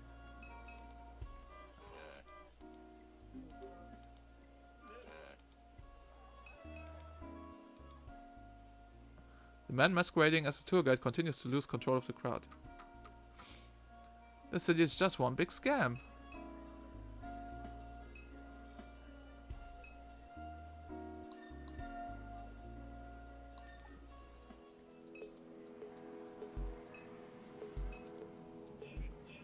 This is taking forever to start. I'm starving. My stomach's going to eat itself.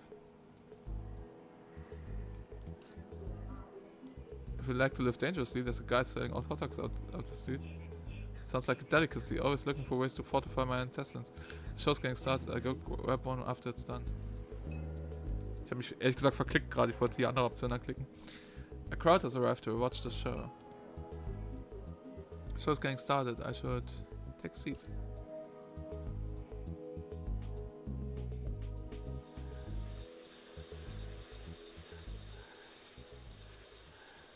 Gator Farm next exit.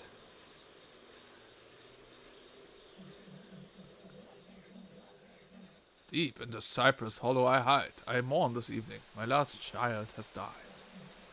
They hang hooks from the trees with chicken thighs. They shoot bullets in our heads behind our eyes. It's a curse that I am the last to survive. I was once captured by a fisher fool who called me his own. He walked me like a dog along the sinking streets.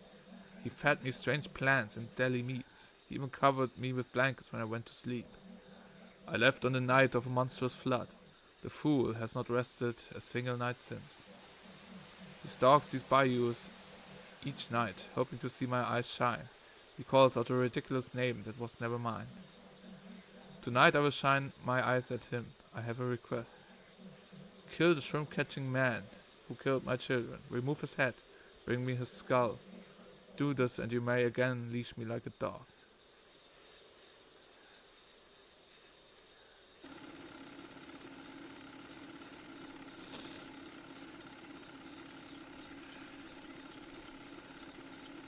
Oh.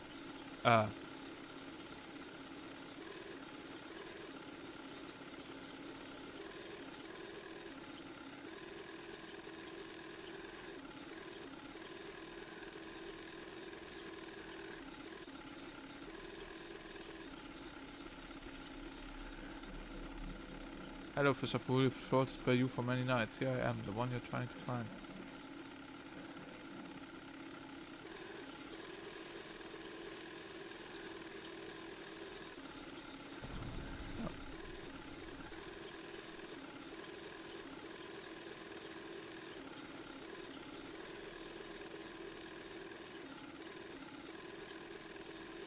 Steuert sich nebenbei gesagt extrem eigenartig, aber...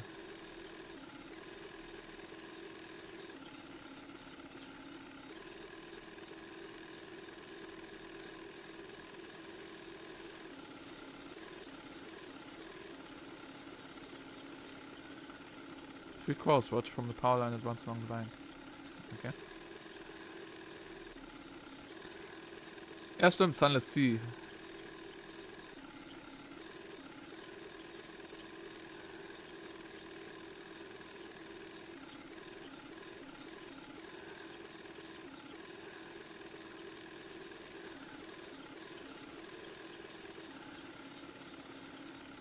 An alligator hangs dead from a meat hook fastened to the limb of a cypress tree.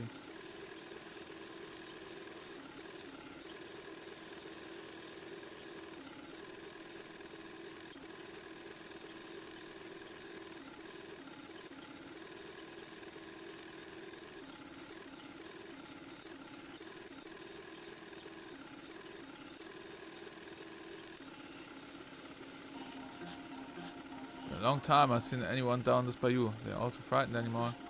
Biggest alligator ever to hunt this lake. She makes her den just across the way. She took my child from me. I buried him where I found him, near where she stayed. I visited that site daily, hoping I might catch her, but she know better than to show her face. If I want to cut out that big skull of hers, that'd be something worth bragging on. It'd be a roadside marvel. It'd be money to make. I see that rifle you're holding. What you say? Kill the shrimper, agree to the deal, refuse, leave. I don't know.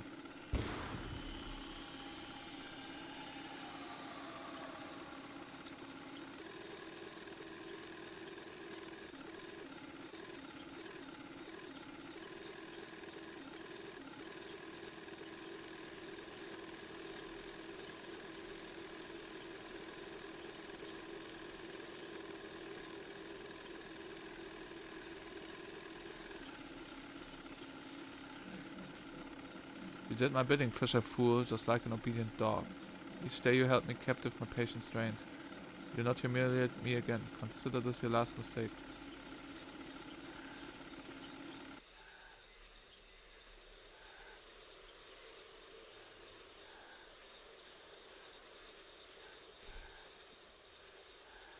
Haunted by you, ghost to a fisherman's blight. I relished the horror that struck the Fisher fool's eyes. I first took one limb, but left him alive. I made him crawl like a dog before he died.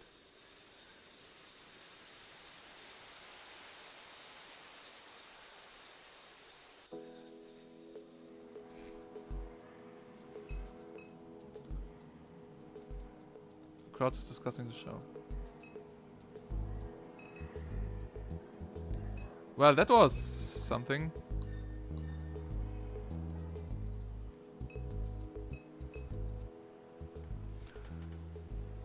Figure sits at the desk overlooking Duncan Plaza and the deepening winter night. He watches the fingers of a cool front animate the tops of oak trees in the park.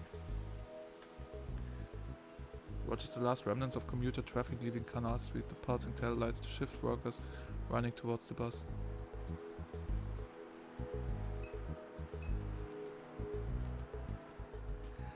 A man holding a skateboard scrolls on his phone. Beautiful night, huh? What are you doing here tonight?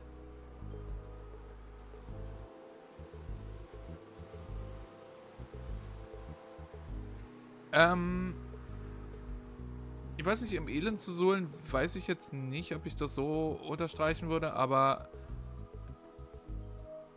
kommt ein bisschen darauf an, was du mit ausfransen meinst, I guess. Aber ich glaube zu verstehen, was du meinst.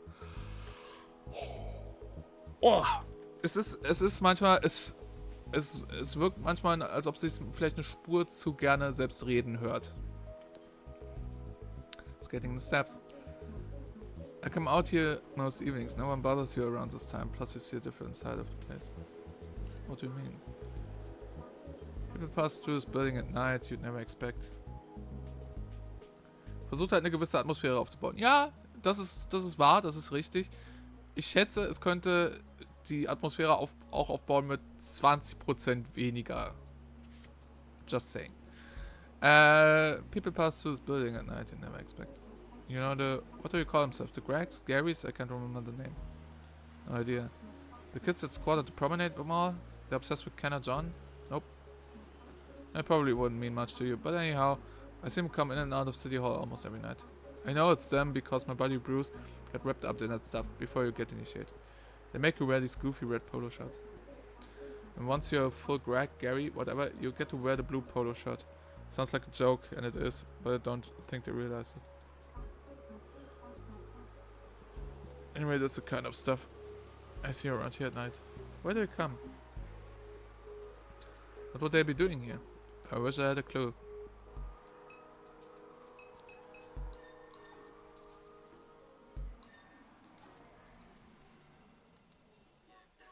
Hi, hey, thanks for sending some business my way. No problem, but we had a deal. Deal? You're supposed to show me the knock? Oh, well, sorry, Rosie would be upset. Are you kidding? I sent you business. Show me the knock. That was the deal. Well, okay, but I only show you once, so here, listen. Get it? That was the secret knock? Very secret. That's how everyone knocks. Exactly, who would suspect it?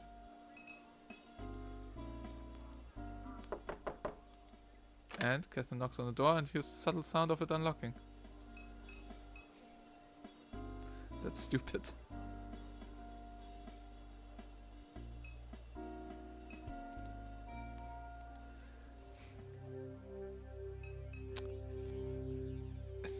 Hey, Crouton! Hey, everyone! It's Crouton time. 15:40 Uhr ungefähr. Würde sagen, wir machen mal eine kurze Pause, vielleicht bis 15:50 Uhr. Und machen dann gleich weiter mit NORCO. In der Zeit versuche ich meine Stimme ein bisschen zu schonen, weil das Spiel geht... dadurch, dass ich die ganze Zeit rede und die ganze Zeit vorlese, ein bisschen auf die Stimme. Wir sehen uns um 15:50 Uhr wieder. Dann bis gleich.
So. Da sind wir wieder bei NORCO. Samlux, vielen lieben Dank für das Abo, das du in der Pause gemacht hast. Ich sollte öfter Pause machen, wenn das Subs bringt.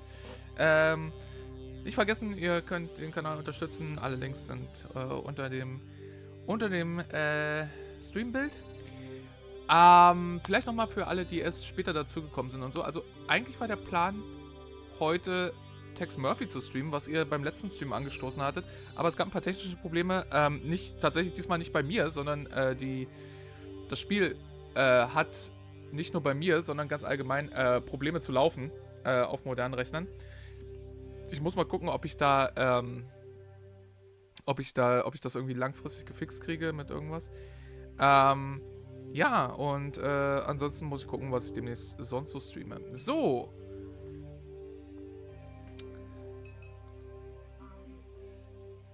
This cat looks familiar. Don't touch the ball. Suppose you think you can come in here with your soft little hands and touch on my magic ball. Don't work like that, love. Now I got to clean off the smudges. I see you've been eating french fries. Greasy hands. Nasty. You must be one of them super duck people, always coming around here, looking down at their cell phones. Greasy hands. Terrible. The app said I should come here? The app. Yes, ma'am. Something not right about you. You're a drug head. I'm sorry, is this the right place? It is. Just calm down, love. You made it. Dallas will tell you what's what. Go talk to Dallas. I called him when I heard you trying to break into the place. Hell of a racket you were making. Jiggling on the handle like you couldn't get a hold of it. Now I see why. Let's be right out front. I don't got time to be babysitting you, and now that I got to clean up all this stains all over my ball. Even check your shoes before you came in? My shoes are clean. Well, I know that's a lie. And one last thing. The gemstone you got hanging from your neck, that thing ain't real. I know. Trashy.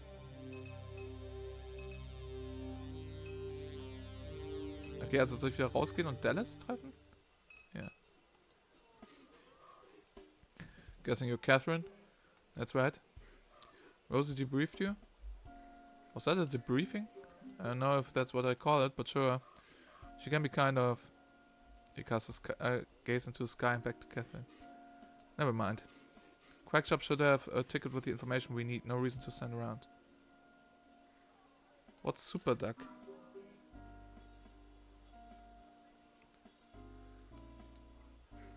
It's a way of making money. Right, but it's an intelligence of some kind. I don't know its purpose. I don't know why it exists. None of that. There are notes all across the region, points where you can speak with Super Duck directly. These are all things Rosie should have told you. Not surprised she didn't. Tell me about Rosie. What's Rosie got to do with any of this?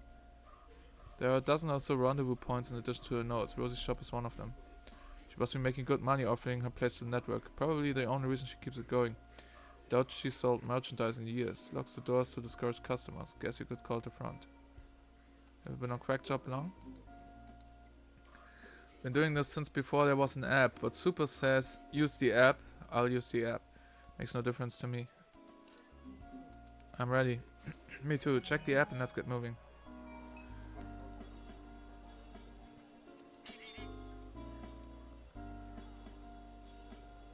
Receive orientation at Eagle Janitorial and Paper Supplies in Fat City.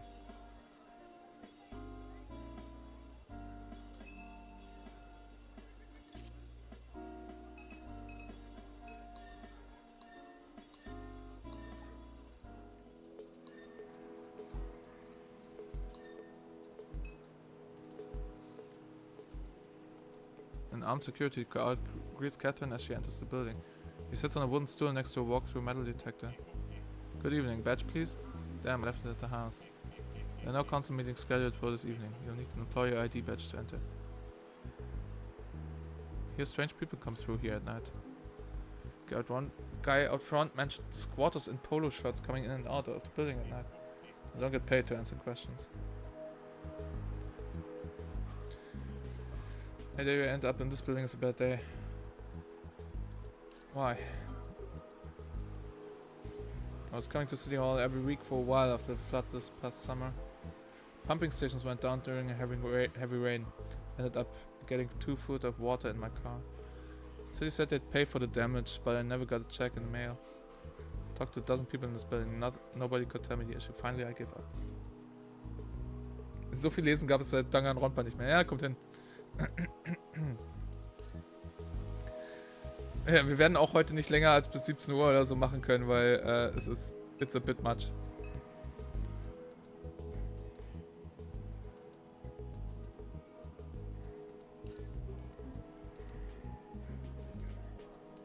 Ja, Quack hat die Informationen, die ich brauche, aber Quack sagt mir leider nicht, wie ich da hinkomme, wo ich hin muss. Weil hier steht nur Receive Orientation at Eagle Janitorial and Paper Supplies in Fat City.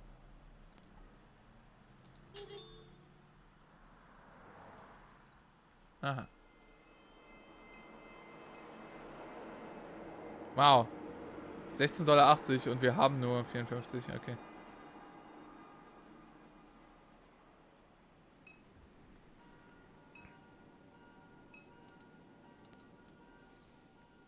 What the fuck?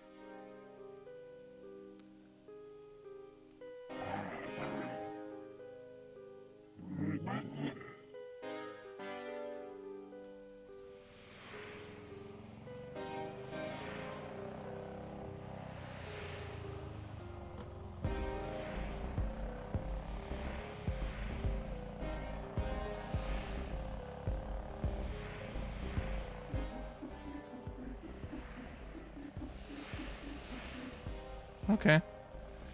Erica said Blake went to Floodgate Tavern yesterday evening. Let's pass by on the way home and see what information we can gather.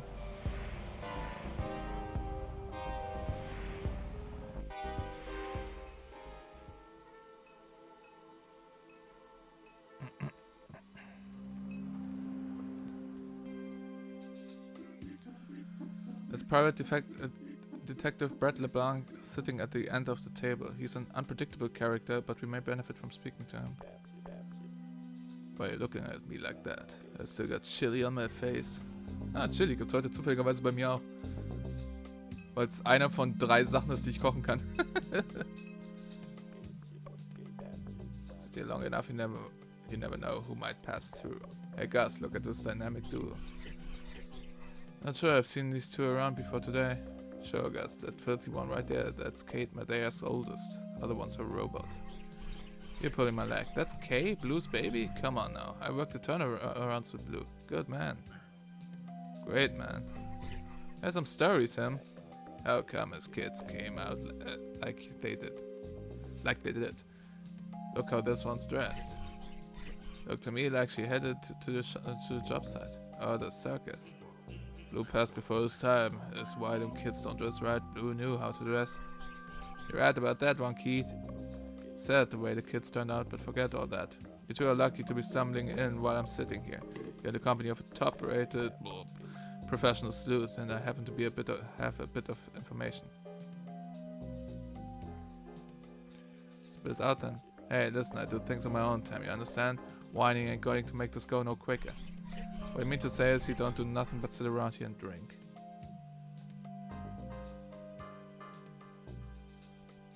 Bei Disco Elysium hatten wir den Final Cut gespielt und ich habe das Voice-Over angehabt und wir haben es nicht komplett gespielt, wir haben nur den Anfang gespielt von Disco Elysium.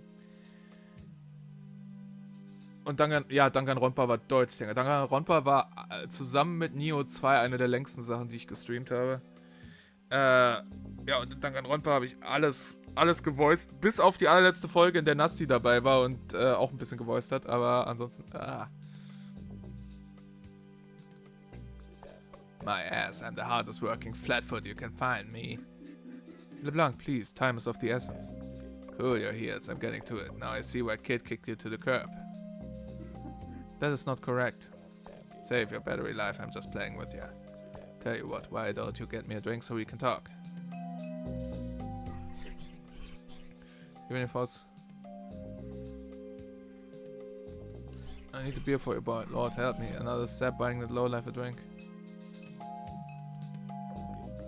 I need you to buy me a little snack too, seeing that my wallet's all the way out in the car, but this is enough to get us going. So right, where do I even start? You want me to ever tell you about me? Nothing? I mean, shit, she must have said something. An hard-nosed detective, charming and mysterious. Give it up, Red. Alright. I'm sure I came up. The problem is you got a piss-poor memory. As investigators, we got to keep our memory sharp. Was hat seine Opfer gefordert? Der arme Stuhl. Ja, der arme Stuhl. Nicht etwa der arme Hund, der unter dem Stuhl war zu dem Zeitpunkt, als er zusammengekracht ist. So while you don't know me, I know a lot about you. I grew up in this town, you understand? My cousin Susie's ex-husband knew your daddy when he was still at the plant. And Catherine, she was a few grades above me in a Sacred Heart. I knew her since I was a boy. Everyone around here knew Catherine. She was always getting herself into trouble, always drawing attention to herself. People say she was kin to Jesus. Old man left behind loops would say that. Talking about Pawpaw? Yeah, Pawpaw. Been years since I thought about him. What you could say about Pawpaw? He'd whisper some bullshit and get everyone repeating it. Wasn't all bullshit. Saying a coon-ass like me, a child of Christ. You know, that's bullshit.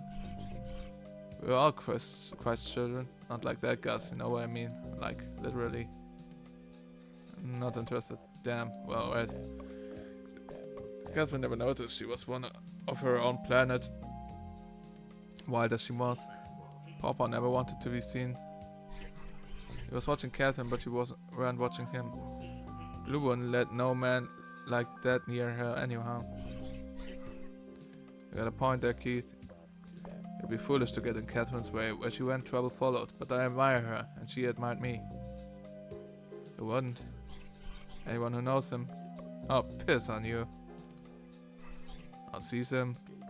He always been jealous of my looks. Or smells him. Now I know you're full of it. I sprayed this whole suit down in cologne just this morning. Don't mind Gus, I always been the handsome one and he gets jealous.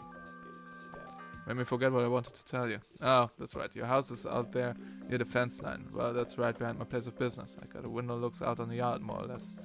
But this is a pretty long story, and like I was saying, ain't got my wallet with me. And you want us to buy you another drink. That's a real generous offer, Robot. Thank you for that. Unbelievable. Word of warning, he'll bleed you dry. This is cheap stuff, I ain't complaining or nothing, just making an observation. It tastes like dog piss. Real important information I'm trying to share here. Valuable, you might say. You buy me the cheapest beer in the house, a little rude maybe, but that's okay, that ain't no problem. So listen here, that's what I wanted to tell you. My office window looks out on your mama's yard. I'm always keeping an eye on the street. This was a little ways back, right after Catherine passed.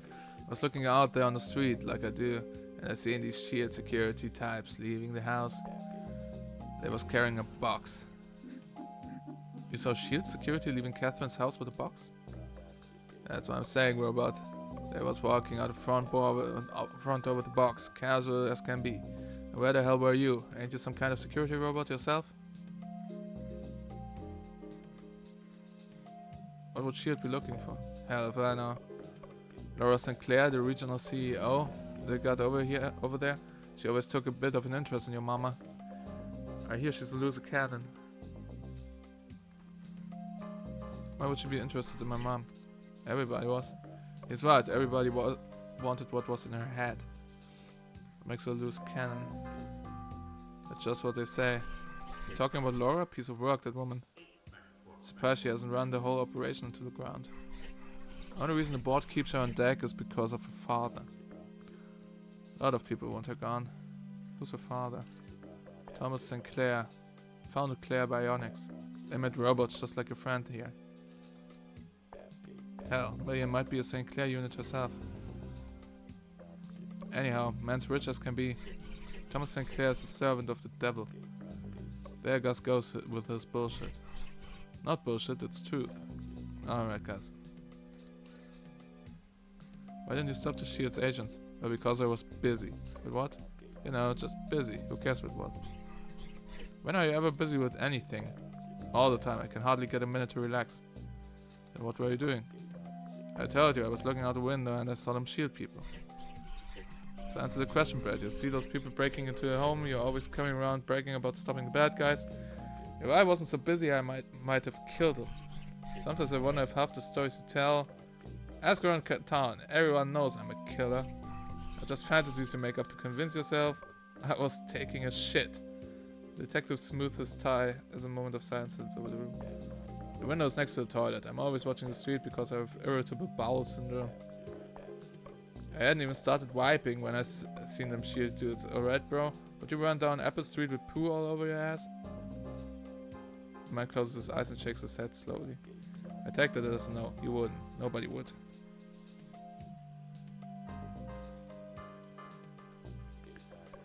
Gotta have a clean ass to fight crime. Everyone knows that. Had I been done wiping, I guaranteed you they'd be dead right now. I'm serious. Before you go, I got one more thing. I'm hungry. It'd be a real nice gesture of appreciation if you bought your informant something to eat. And circle back afterwards. I might have a little more information to share.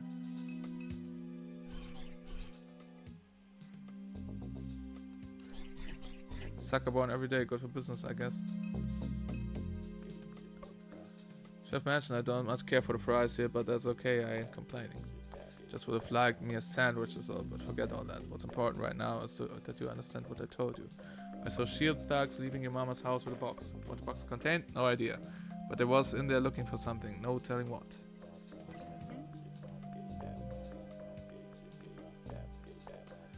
They got them headquarters deep inside the refinery, in that old plantation house, where the real action happens. If I had to guess where they was heading, that'd be it. Say, Keith, you get all this? Every word. Keith's making himself a little news website. What's the name going to be, Keith? Got a few ideas in mind. You're just like Duck. He used to be a news junkie too, digging up dirt before his cancer knocked him on the ass. Some people just want to know the truth. You been by to see Duck, K? The man could use visitors. Now that. Better go see him, the old boy knows shit no one else does. Where is he? What do you mean?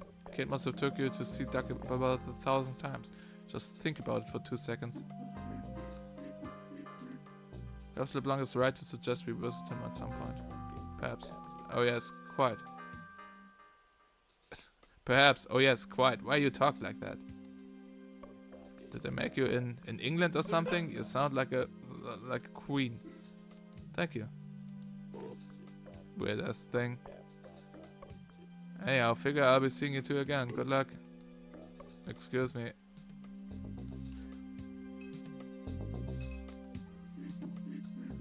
If you're to attempt getting into the refinery to reclaim your mother's possessions, we need help. LeBlanc might know where to find it. Do you recall where Duck lives? Ich glaube, wir müssen mal in die Mindmap.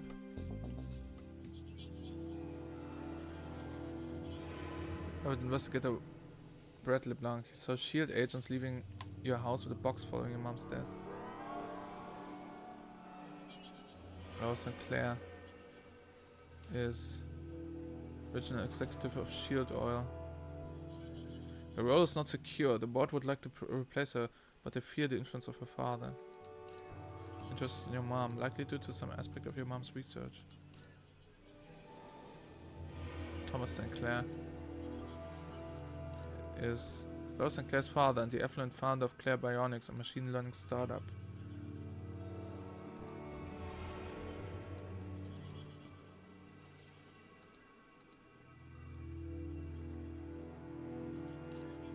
Brief, generous smiles, but otherwise placid, emotionless.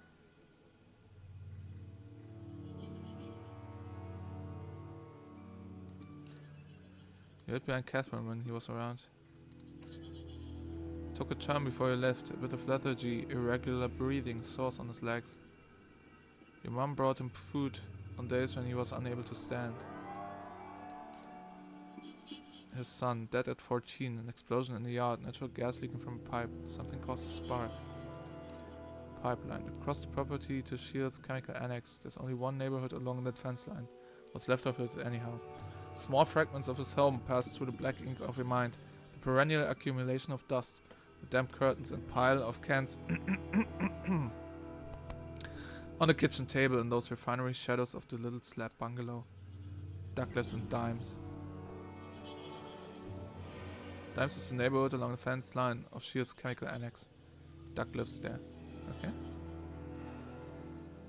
Na, dann lasst ihn uns doch mal besuchen.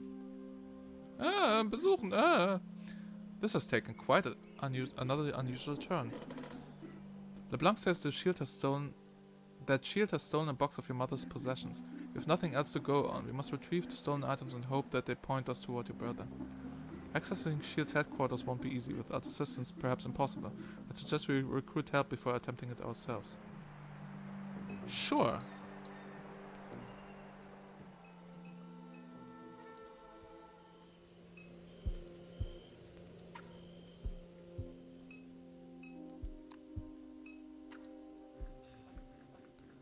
Not the first one to come through here, toppling all over my shit in the dark.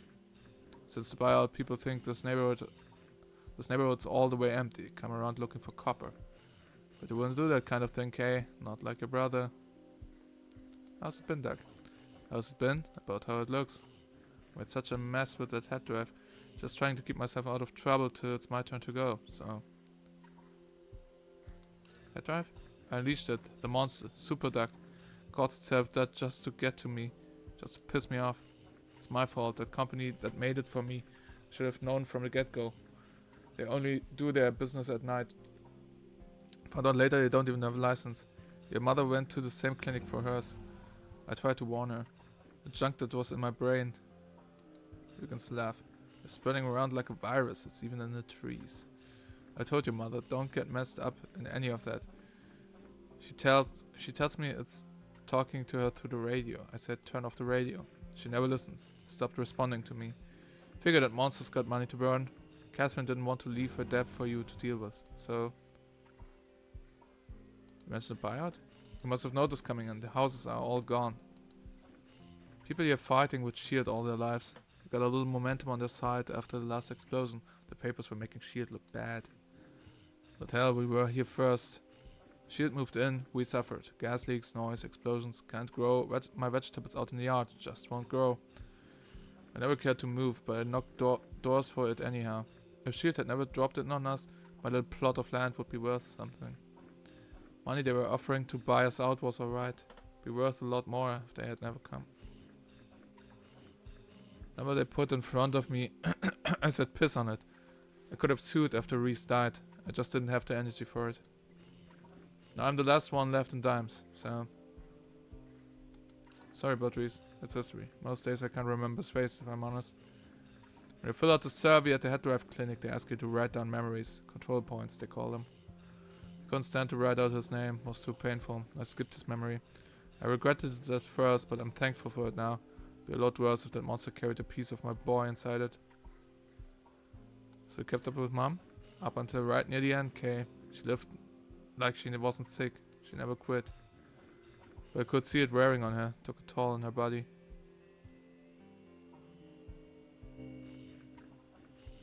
It started in her liver. They burned it out. Thought maybe that was the end of it. Before you know it, they found a little in her lungs. She was still going all over town, walking up and down the airline like some kind of bag lady. Figured she thought it'd go away if she ignored it, but that didn't work out for her. Once it came for me, it never did quit. Getting sores, cramps every day. Can't keep nothing down. Tried to sell her that, said Catherine. This is not the kind of thing you can work off. You think she listened? By the time it got to her brain, it was all there was to it. No more working, no more doing nothing. But she'd already gotten fed up with me by that point. Never really made amends before I put her in that mausoleum with your daddy. That's my heart thinking about it, but what can you do? No hiding from God's will. So... I'm trying to get into the refinery. Not a good idea, Kay. What for? They stole my mom's stuff. Well, that's interesting. The regional executive, she took a particular interest in your mother. Tschüss, Nummer Graf. Danke, dass du dabei warst. Bye, bye. Hab einen schönen Sonntag und einen schönen Feiertag morgen. Can you help us get in? I'm going to regret telling you this, but I've been sitting on it so long, been dying to tell someone. I don't know how Shield managed to do it, but they fucked up. They bought out the snail boat, and ever since they did, they put me behind the firewall. Got a computer terminal back there. Every time I boot it up, I get a view of the inside. Not like I know what the hell to do with it. Clicked around a bit, just got myself lost, can't hardly read the screen. Computer's back here at my little library. Have a look. And whatever you do, Kay, I'm asking you to be careful.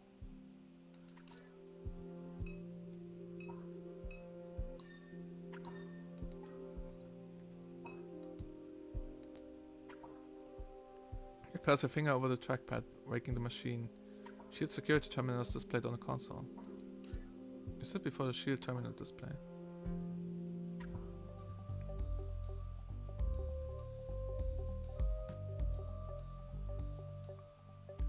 Shield drone fleet. This is a map of the Shield Sentinel drone security fleet. The entrance to the refinery is in Zone A. If we want to gain access to the refinery, then it may be necessary to clear the Sentinels from the zone. There are currently 3 drones patrolling Zone A. Perhaps there's a way of relocating them to other zones.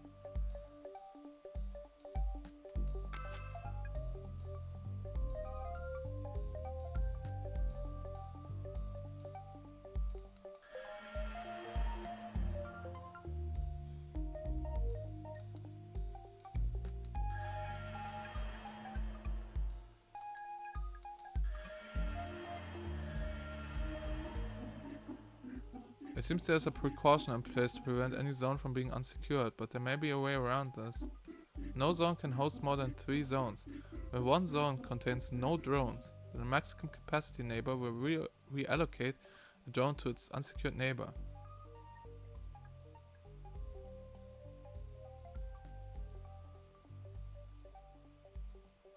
Okay. It means when removing the last drone from Zone A, we must be sure that none of its neighbors are at maximum capacity.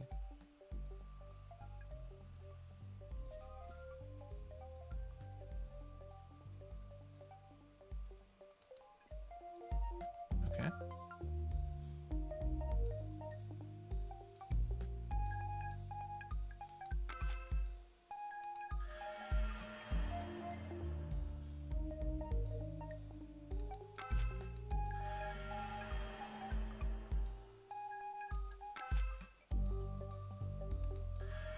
Nein.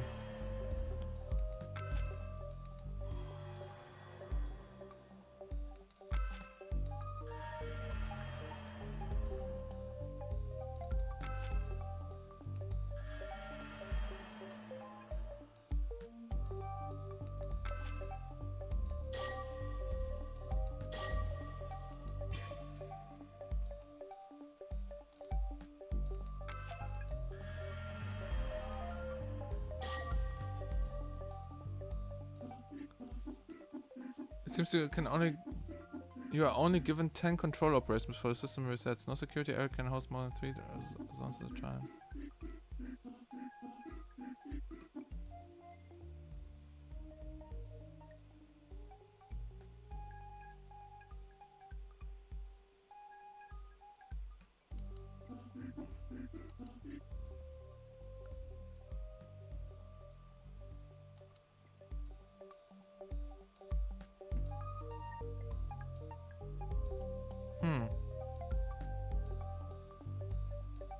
Bin mir nicht sicher, ob ich das Rätsel so richtig verstehe.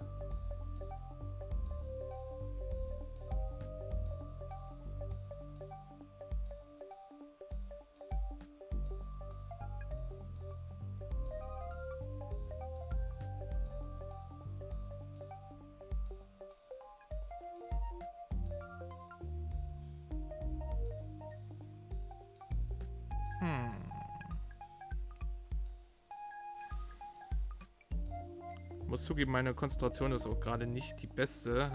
Wir streamen ja schon eine Weile und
Ich hoffe, ihr nehmt mir nicht übel, dass ich jetzt einen Walkthrough benutze, aber ja.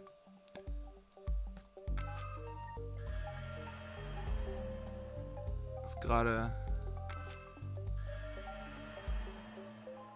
ein bisschen viel für meinen Kopf.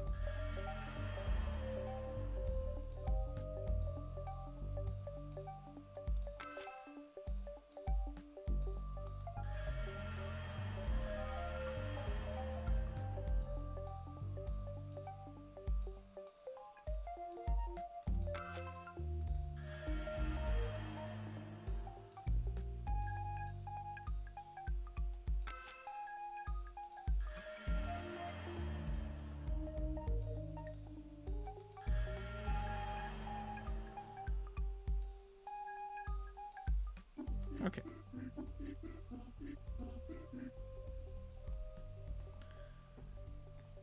Ja, ich finde es immer ein bisschen. Ich finde es immer ein bisschen eigenartig, einfach direkt bei einem Rätsel zu einem Walkthrough zu greifen oder so, weil ich meine, das ist. Aber auf der anderen Seite, das hier ist so ein Spiel, was ich weniger wegen seiner tatsächlichen spielerischen Herausforderungen spiele, sondern eher wegen Narrative und so weiter. Und in so einem Spiel ist meine Hemmung, in einen Walkthrough zu gucken, ziemlich gering.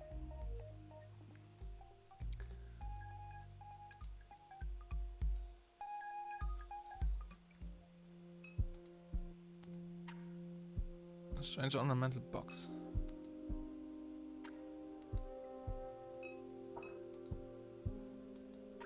The head of a bug is mounted to the wall. Upon the mouth of the deer, it articulates open by way of an internal hinge. Inside of the mouth is a golden key. You remove the key from its perch and slide it into a pocket. Das habe ich gerade in dem Walkthrough gesehen, als ich nachgeguckt habe.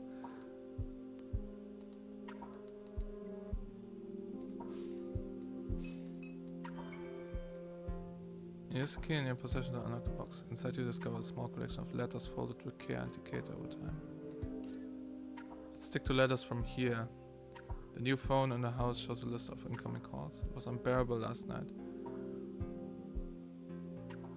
Words were leaving my mouth that never entered my head. Please know how much I care about you and how much I wish I could tell him. I understand your frustration and I'm sorry and I love you and I hope you can bless me with your patience just a little longer. Love you with my whole heart, see. Oh my god.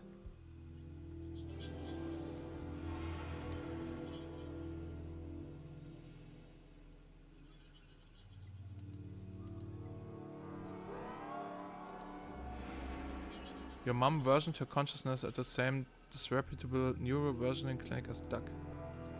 The device that hosts her consciousness is called a head drive. Blue is in a mausoleum. Blue wasn't buried, he was interred in the mausoleum. He visited it a few times as a kid. Catherine brought flowers and prayed there. He sat restlessly, waiting for her to finish. Afterwards, she dragged you into the church that faced River Road to make you touch the holy water. She watched you motion the sign of the cross before fixing your shirt. She had your shoulder as the two of you left.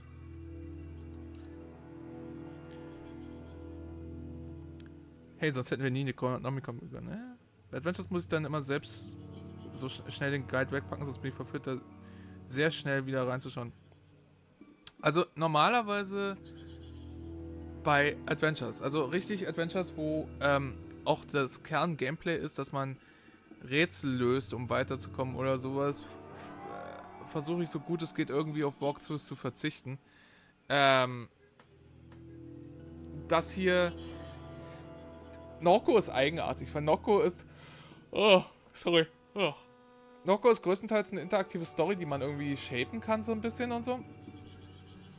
Und ab und zu hast du dann halt mal ein Minispiel oder ein Quicktime-Event-mäßiges Ding oder halt wie hier ein tatsächliches Logic-Puzzle. Dadurch entsteht kein sehr kohärenter Eindruck davon, was es spielerisch eigentlich ist. Und deswegen hatte ich jetzt hier auch keine große Hemmung, das zu machen und nachzuschlagen.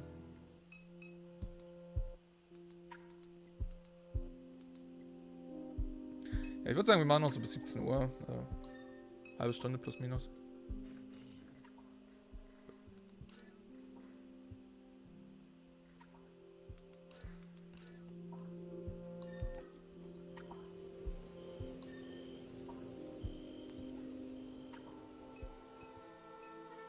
Ist das Mausoleum eigentlich anwählbar? Ja, ist es. Let's go there.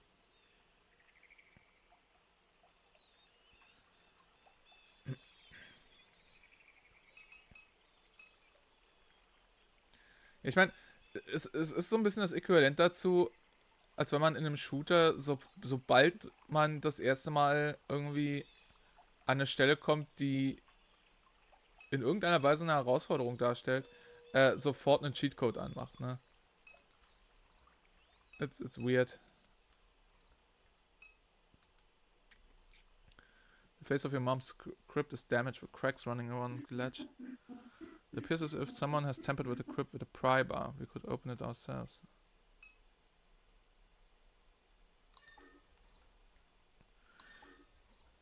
Wir hatten doch in unserem Hof eine pry bar zu liegen.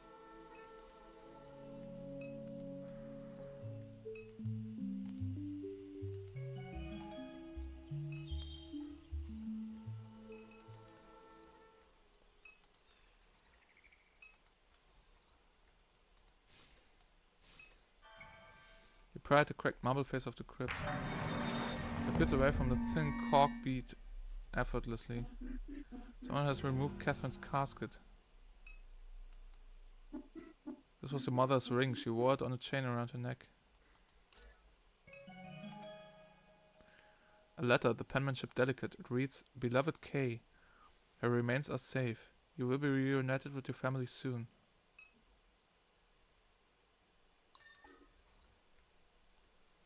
Beloved Kay. Nebenbei gesagt, die Umgebungsartworks und so sind awesome. Ich liebe es. Approach the church and try the door, but it's locked.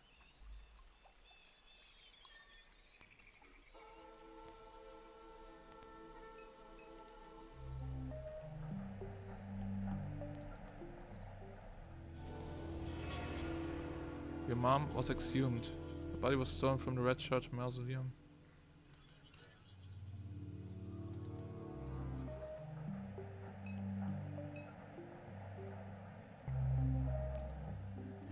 Sop LeBlanc was correct. We need to find a way into the refinery. Yes, Shield has stolen some of your mother's possessions. We can attempt to infiltrate the refinery ourselves, but I don't think we'd be successful. Let's ask around for help.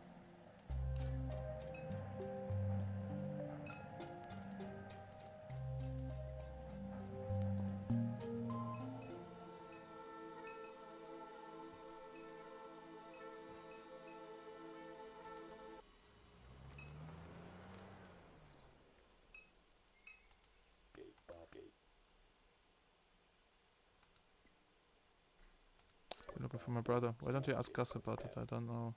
Don't keep up with Blake no more. Too much trouble. No Blake not there? Yeah, no Blake. He hasn't come around in weeks, not since he ripped me off. Wish I could say it was the first time. Someone said Blake came by here last night. Nah, he'd be a fool to show up here after what he did. Is Blake ripped you off? I let him catch some sleep right here behind the bar after last call. And wouldn't you know, the boy walked off with the register. I knew he'd been getting himself all messed up on drugs. Was trying to give this kid a chance, gave him some chores around the place. Done with him now, done with him.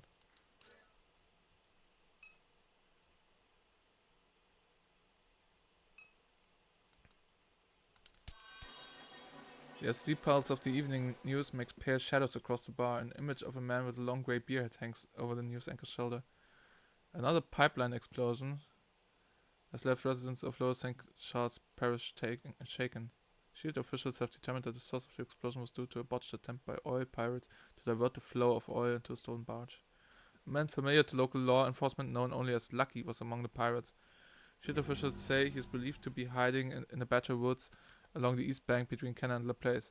Das war nicht so schwer, ihn zu finden. Wir sind da einfach hingegangen und er war das Erste, was wir gesehen haben. Residents are asked to any information.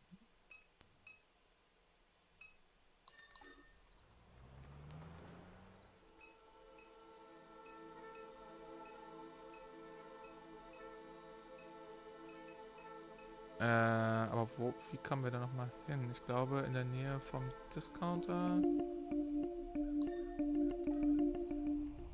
Oh, das ist mal eine Begrüßung. Either of you see a dog, little black pit, green eyes. You see her is sent this way. She answers to pots. You the one they're looking for? Well, so what? Lucky make the news, they want trouble, here I am. You see the dog, you sent her this way.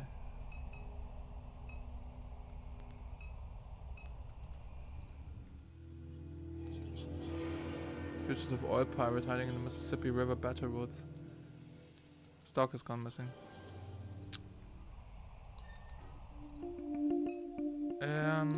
Wo war der Dog? Der war in der Nähe der Buchhandlung.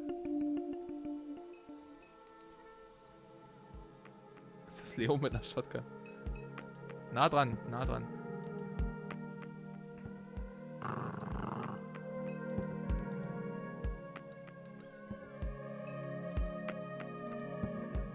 This dog looks kind of hungry. What do dogs eat? Dog food, bruh. Dogs eat dog food. Ich glaube nicht, dass ich irgendwas in Richtung Dog Food habe.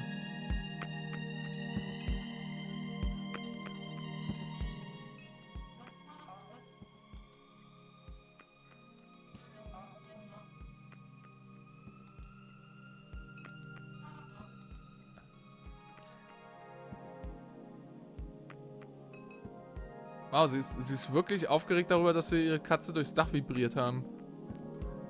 Was der zweite komische Satz ist, den ich heute sage, von dem ich nicht gedacht hätte, dass ich ihn heute sage.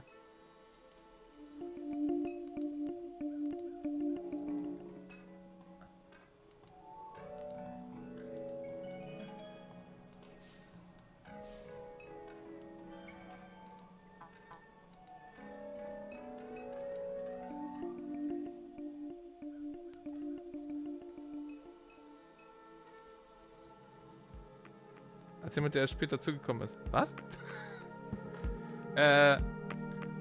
Auf dem Tisch von dieser jungen Dame, Erika ist ihr Name, saß eine rote Katze namens Croton. Und Erika hat erwähnt, dass sie keinen großen Erfolg damit hat, Crotons Zuneigung zu gewinnen. Wir allerdings haben mithilfe eines Minispiels es geschafft, dass Croton Herzchenaugen bekommen hat. Und dann haben wir das Minispiel nochmal gemacht. Und dann hat Croton angefangen zu vibrieren. Und dann hat Erika gesagt, hör mal, vielleicht solltest du aufhören, die Katze zu streicheln. Du regst sie zu sehr auf. Dann haben wir das Minispiel nochmal gemacht und die Katze hat noch mehr vibriert. Und Erika hat gesagt, ernsthaft, hör auf, die Katze anzufassen. Sie schießt uns noch durchs Dach. Und dann haben wir das Minispiel nochmal gemacht und die Katze ist wie eine Rakete durchs Dach geschossen. Und Erika war ein bisschen sauer darüber, dass wir ihre Katze durchs Dach geschossen haben.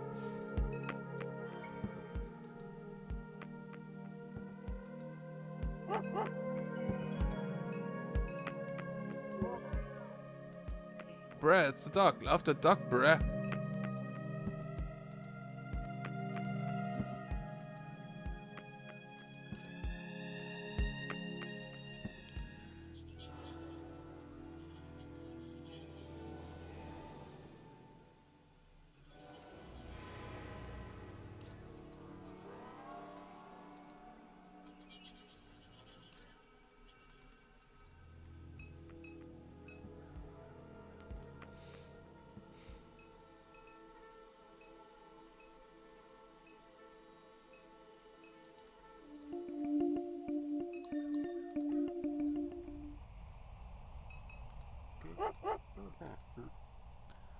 Pots, you both broke my pot liquor. She was having me worry.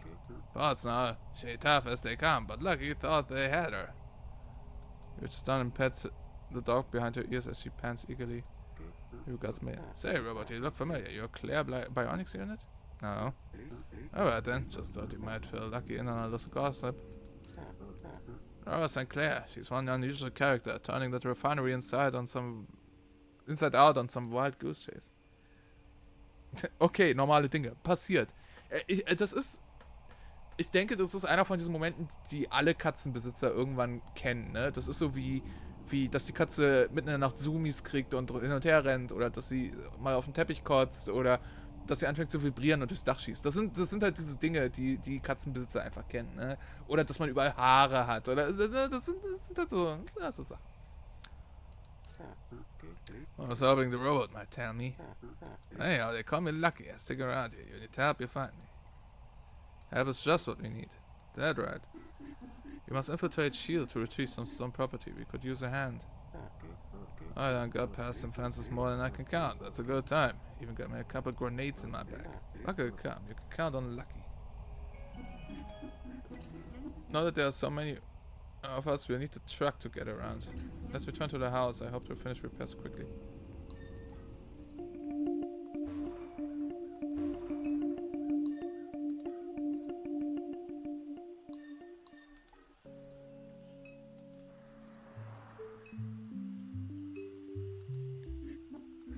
I'll be finished shortly.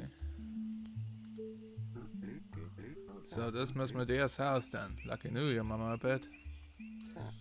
She was around, seen her a time or two. She wasn't no friend of the company's neither. They'd have liked to have her dead. But they wish. They did. These companies want to get off the oil. Too much trouble.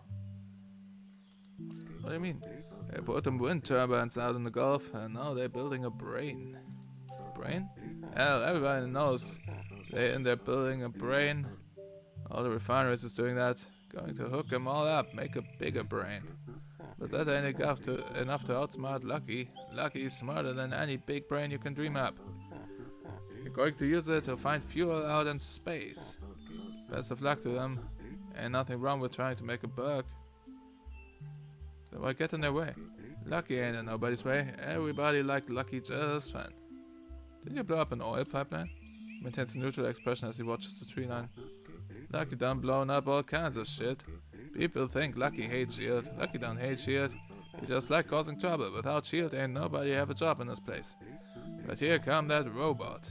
We best get moving. You want to talk more? Just tap me on the shoulder. I finished repairing the truck. Shall we attempt to access S.H.I.E.L.D.?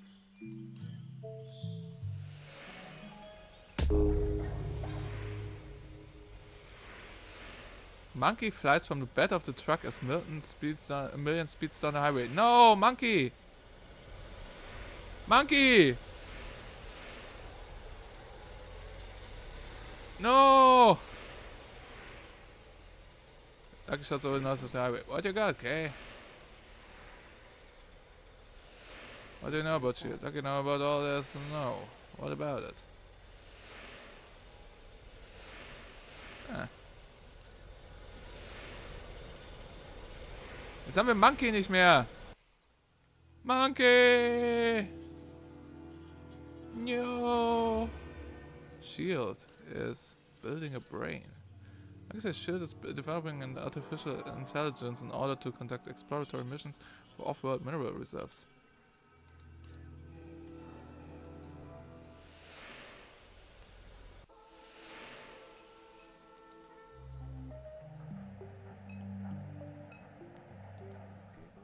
Let's whoop these two so we can get moving.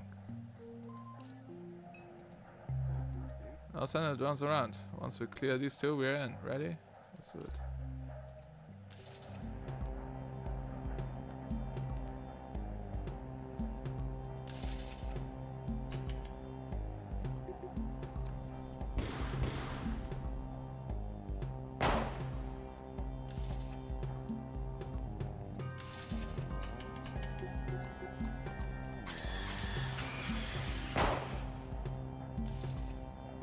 Oh, habe ich das komplett versaut gerade?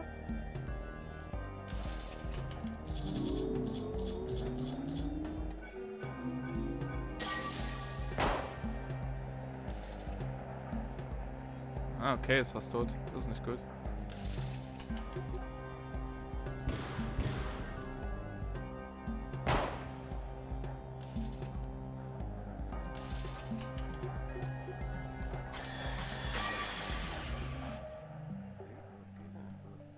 Willst jetzt nur Schraubenschlüssel lösen? Oh Gott, Flashbacks. Nothing much to it. When them sentinels not around, they let you more or less walk into the place. I want to take a look at that big fella. You freight mover? Hell of a machine could really put on a show with one of them. Lucky just thinking out loud. Let's get to it then, huh? Refinery's ours. Okay, jetzt geht's zurück. Oh, Jesus fuck. Dieses Visual. Catherine, you made it to this warehouse with Big Bird.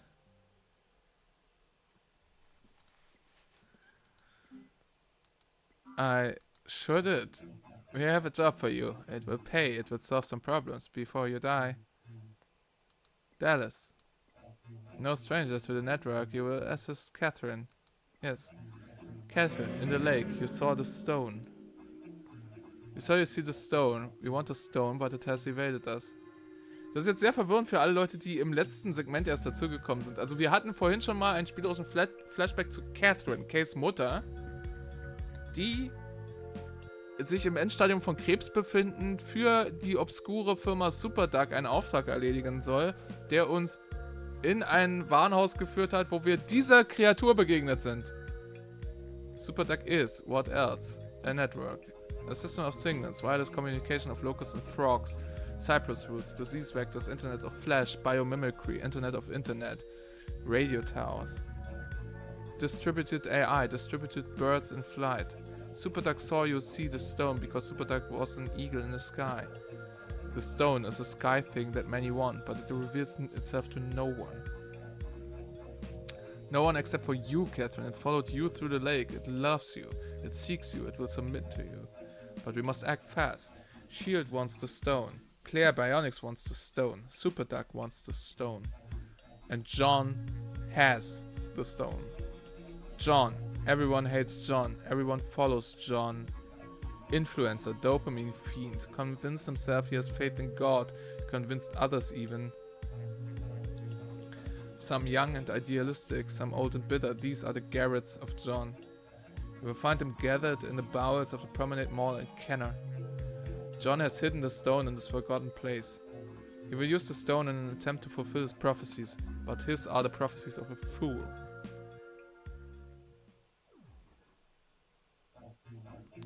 Got it? Go get me my shiny stone. Hurry, before you die, I want to eat it. Have a good evening, you two.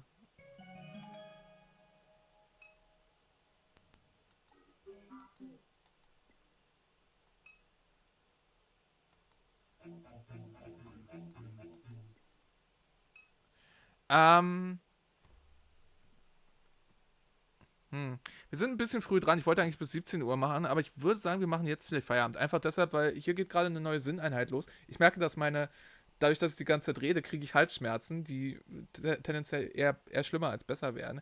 Und ich glaube, es war genug, um einen guten ersten Eindruck von NORCO zu bekommen.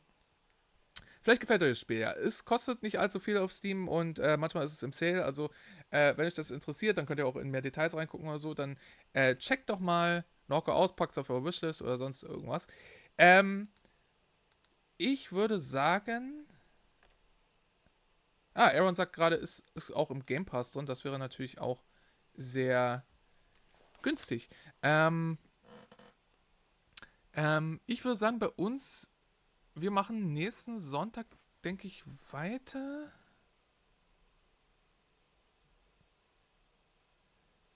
Ich denke schon. Wann? Ich muss mal gerade. Einmal.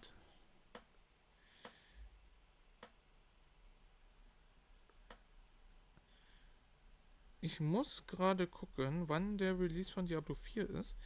Weil ich dann sozusagen verabredet bin. Aber ich habe den genauen Tag vergessen. 6. Juni. Ja, also das heißt, nächster Sonntag ist auf jeden Fall noch nicht damit drin.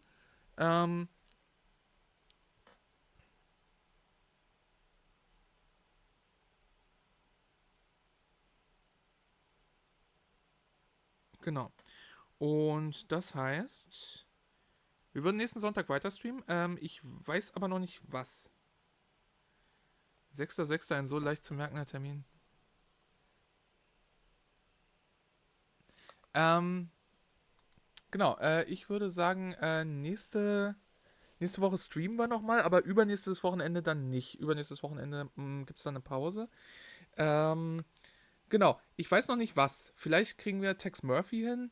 Das weiß ich aber nicht. Falls nicht Text Murphy, dann muss ich gucken, ob ich vielleicht was anderes finde. Erstmal, vielen lieben Dank, dass ihr heute zugeschaut habt. Vielen lieben Dank auch für die Subs und die Unterstützung und so weiter und so fort. Wir sehen dann Leo 4 Monate erstmal nicht mehr. Das glaube ich nicht. Aber ich bin gezielt am Wochenende nach dem Diablo-Release bin ich verabredet mit Freunden. Und, ja, es muss gezielt dieses Wochenende sein, weil einer meiner Freunde extra nach Berlin kommt dafür. Weil wir sozusagen so eine Pseudo-LAN-Party machen. Genau. Das heißt, ich weiß noch nicht, was wir nächsten Sonntag streamen, aber das werden wir ausfinden. Erstmal, wie gesagt, vielen lieben Dank, dass ihr heute zugeguckt habt. Vielen lieben Dank für Subs und Unterstützung und alles Mögliche. Wenn ihr den Kanal unterstützen wollt, hier unterm Stream habt ihr alle Links, die ihr dafür braucht. Und haltet die Augen offen nach Time to 3, wo ich demnächst immer noch ein paar Mal dabei sein werde. Unter anderem bei Wanted Dead, unter anderem bei Parasite Eve.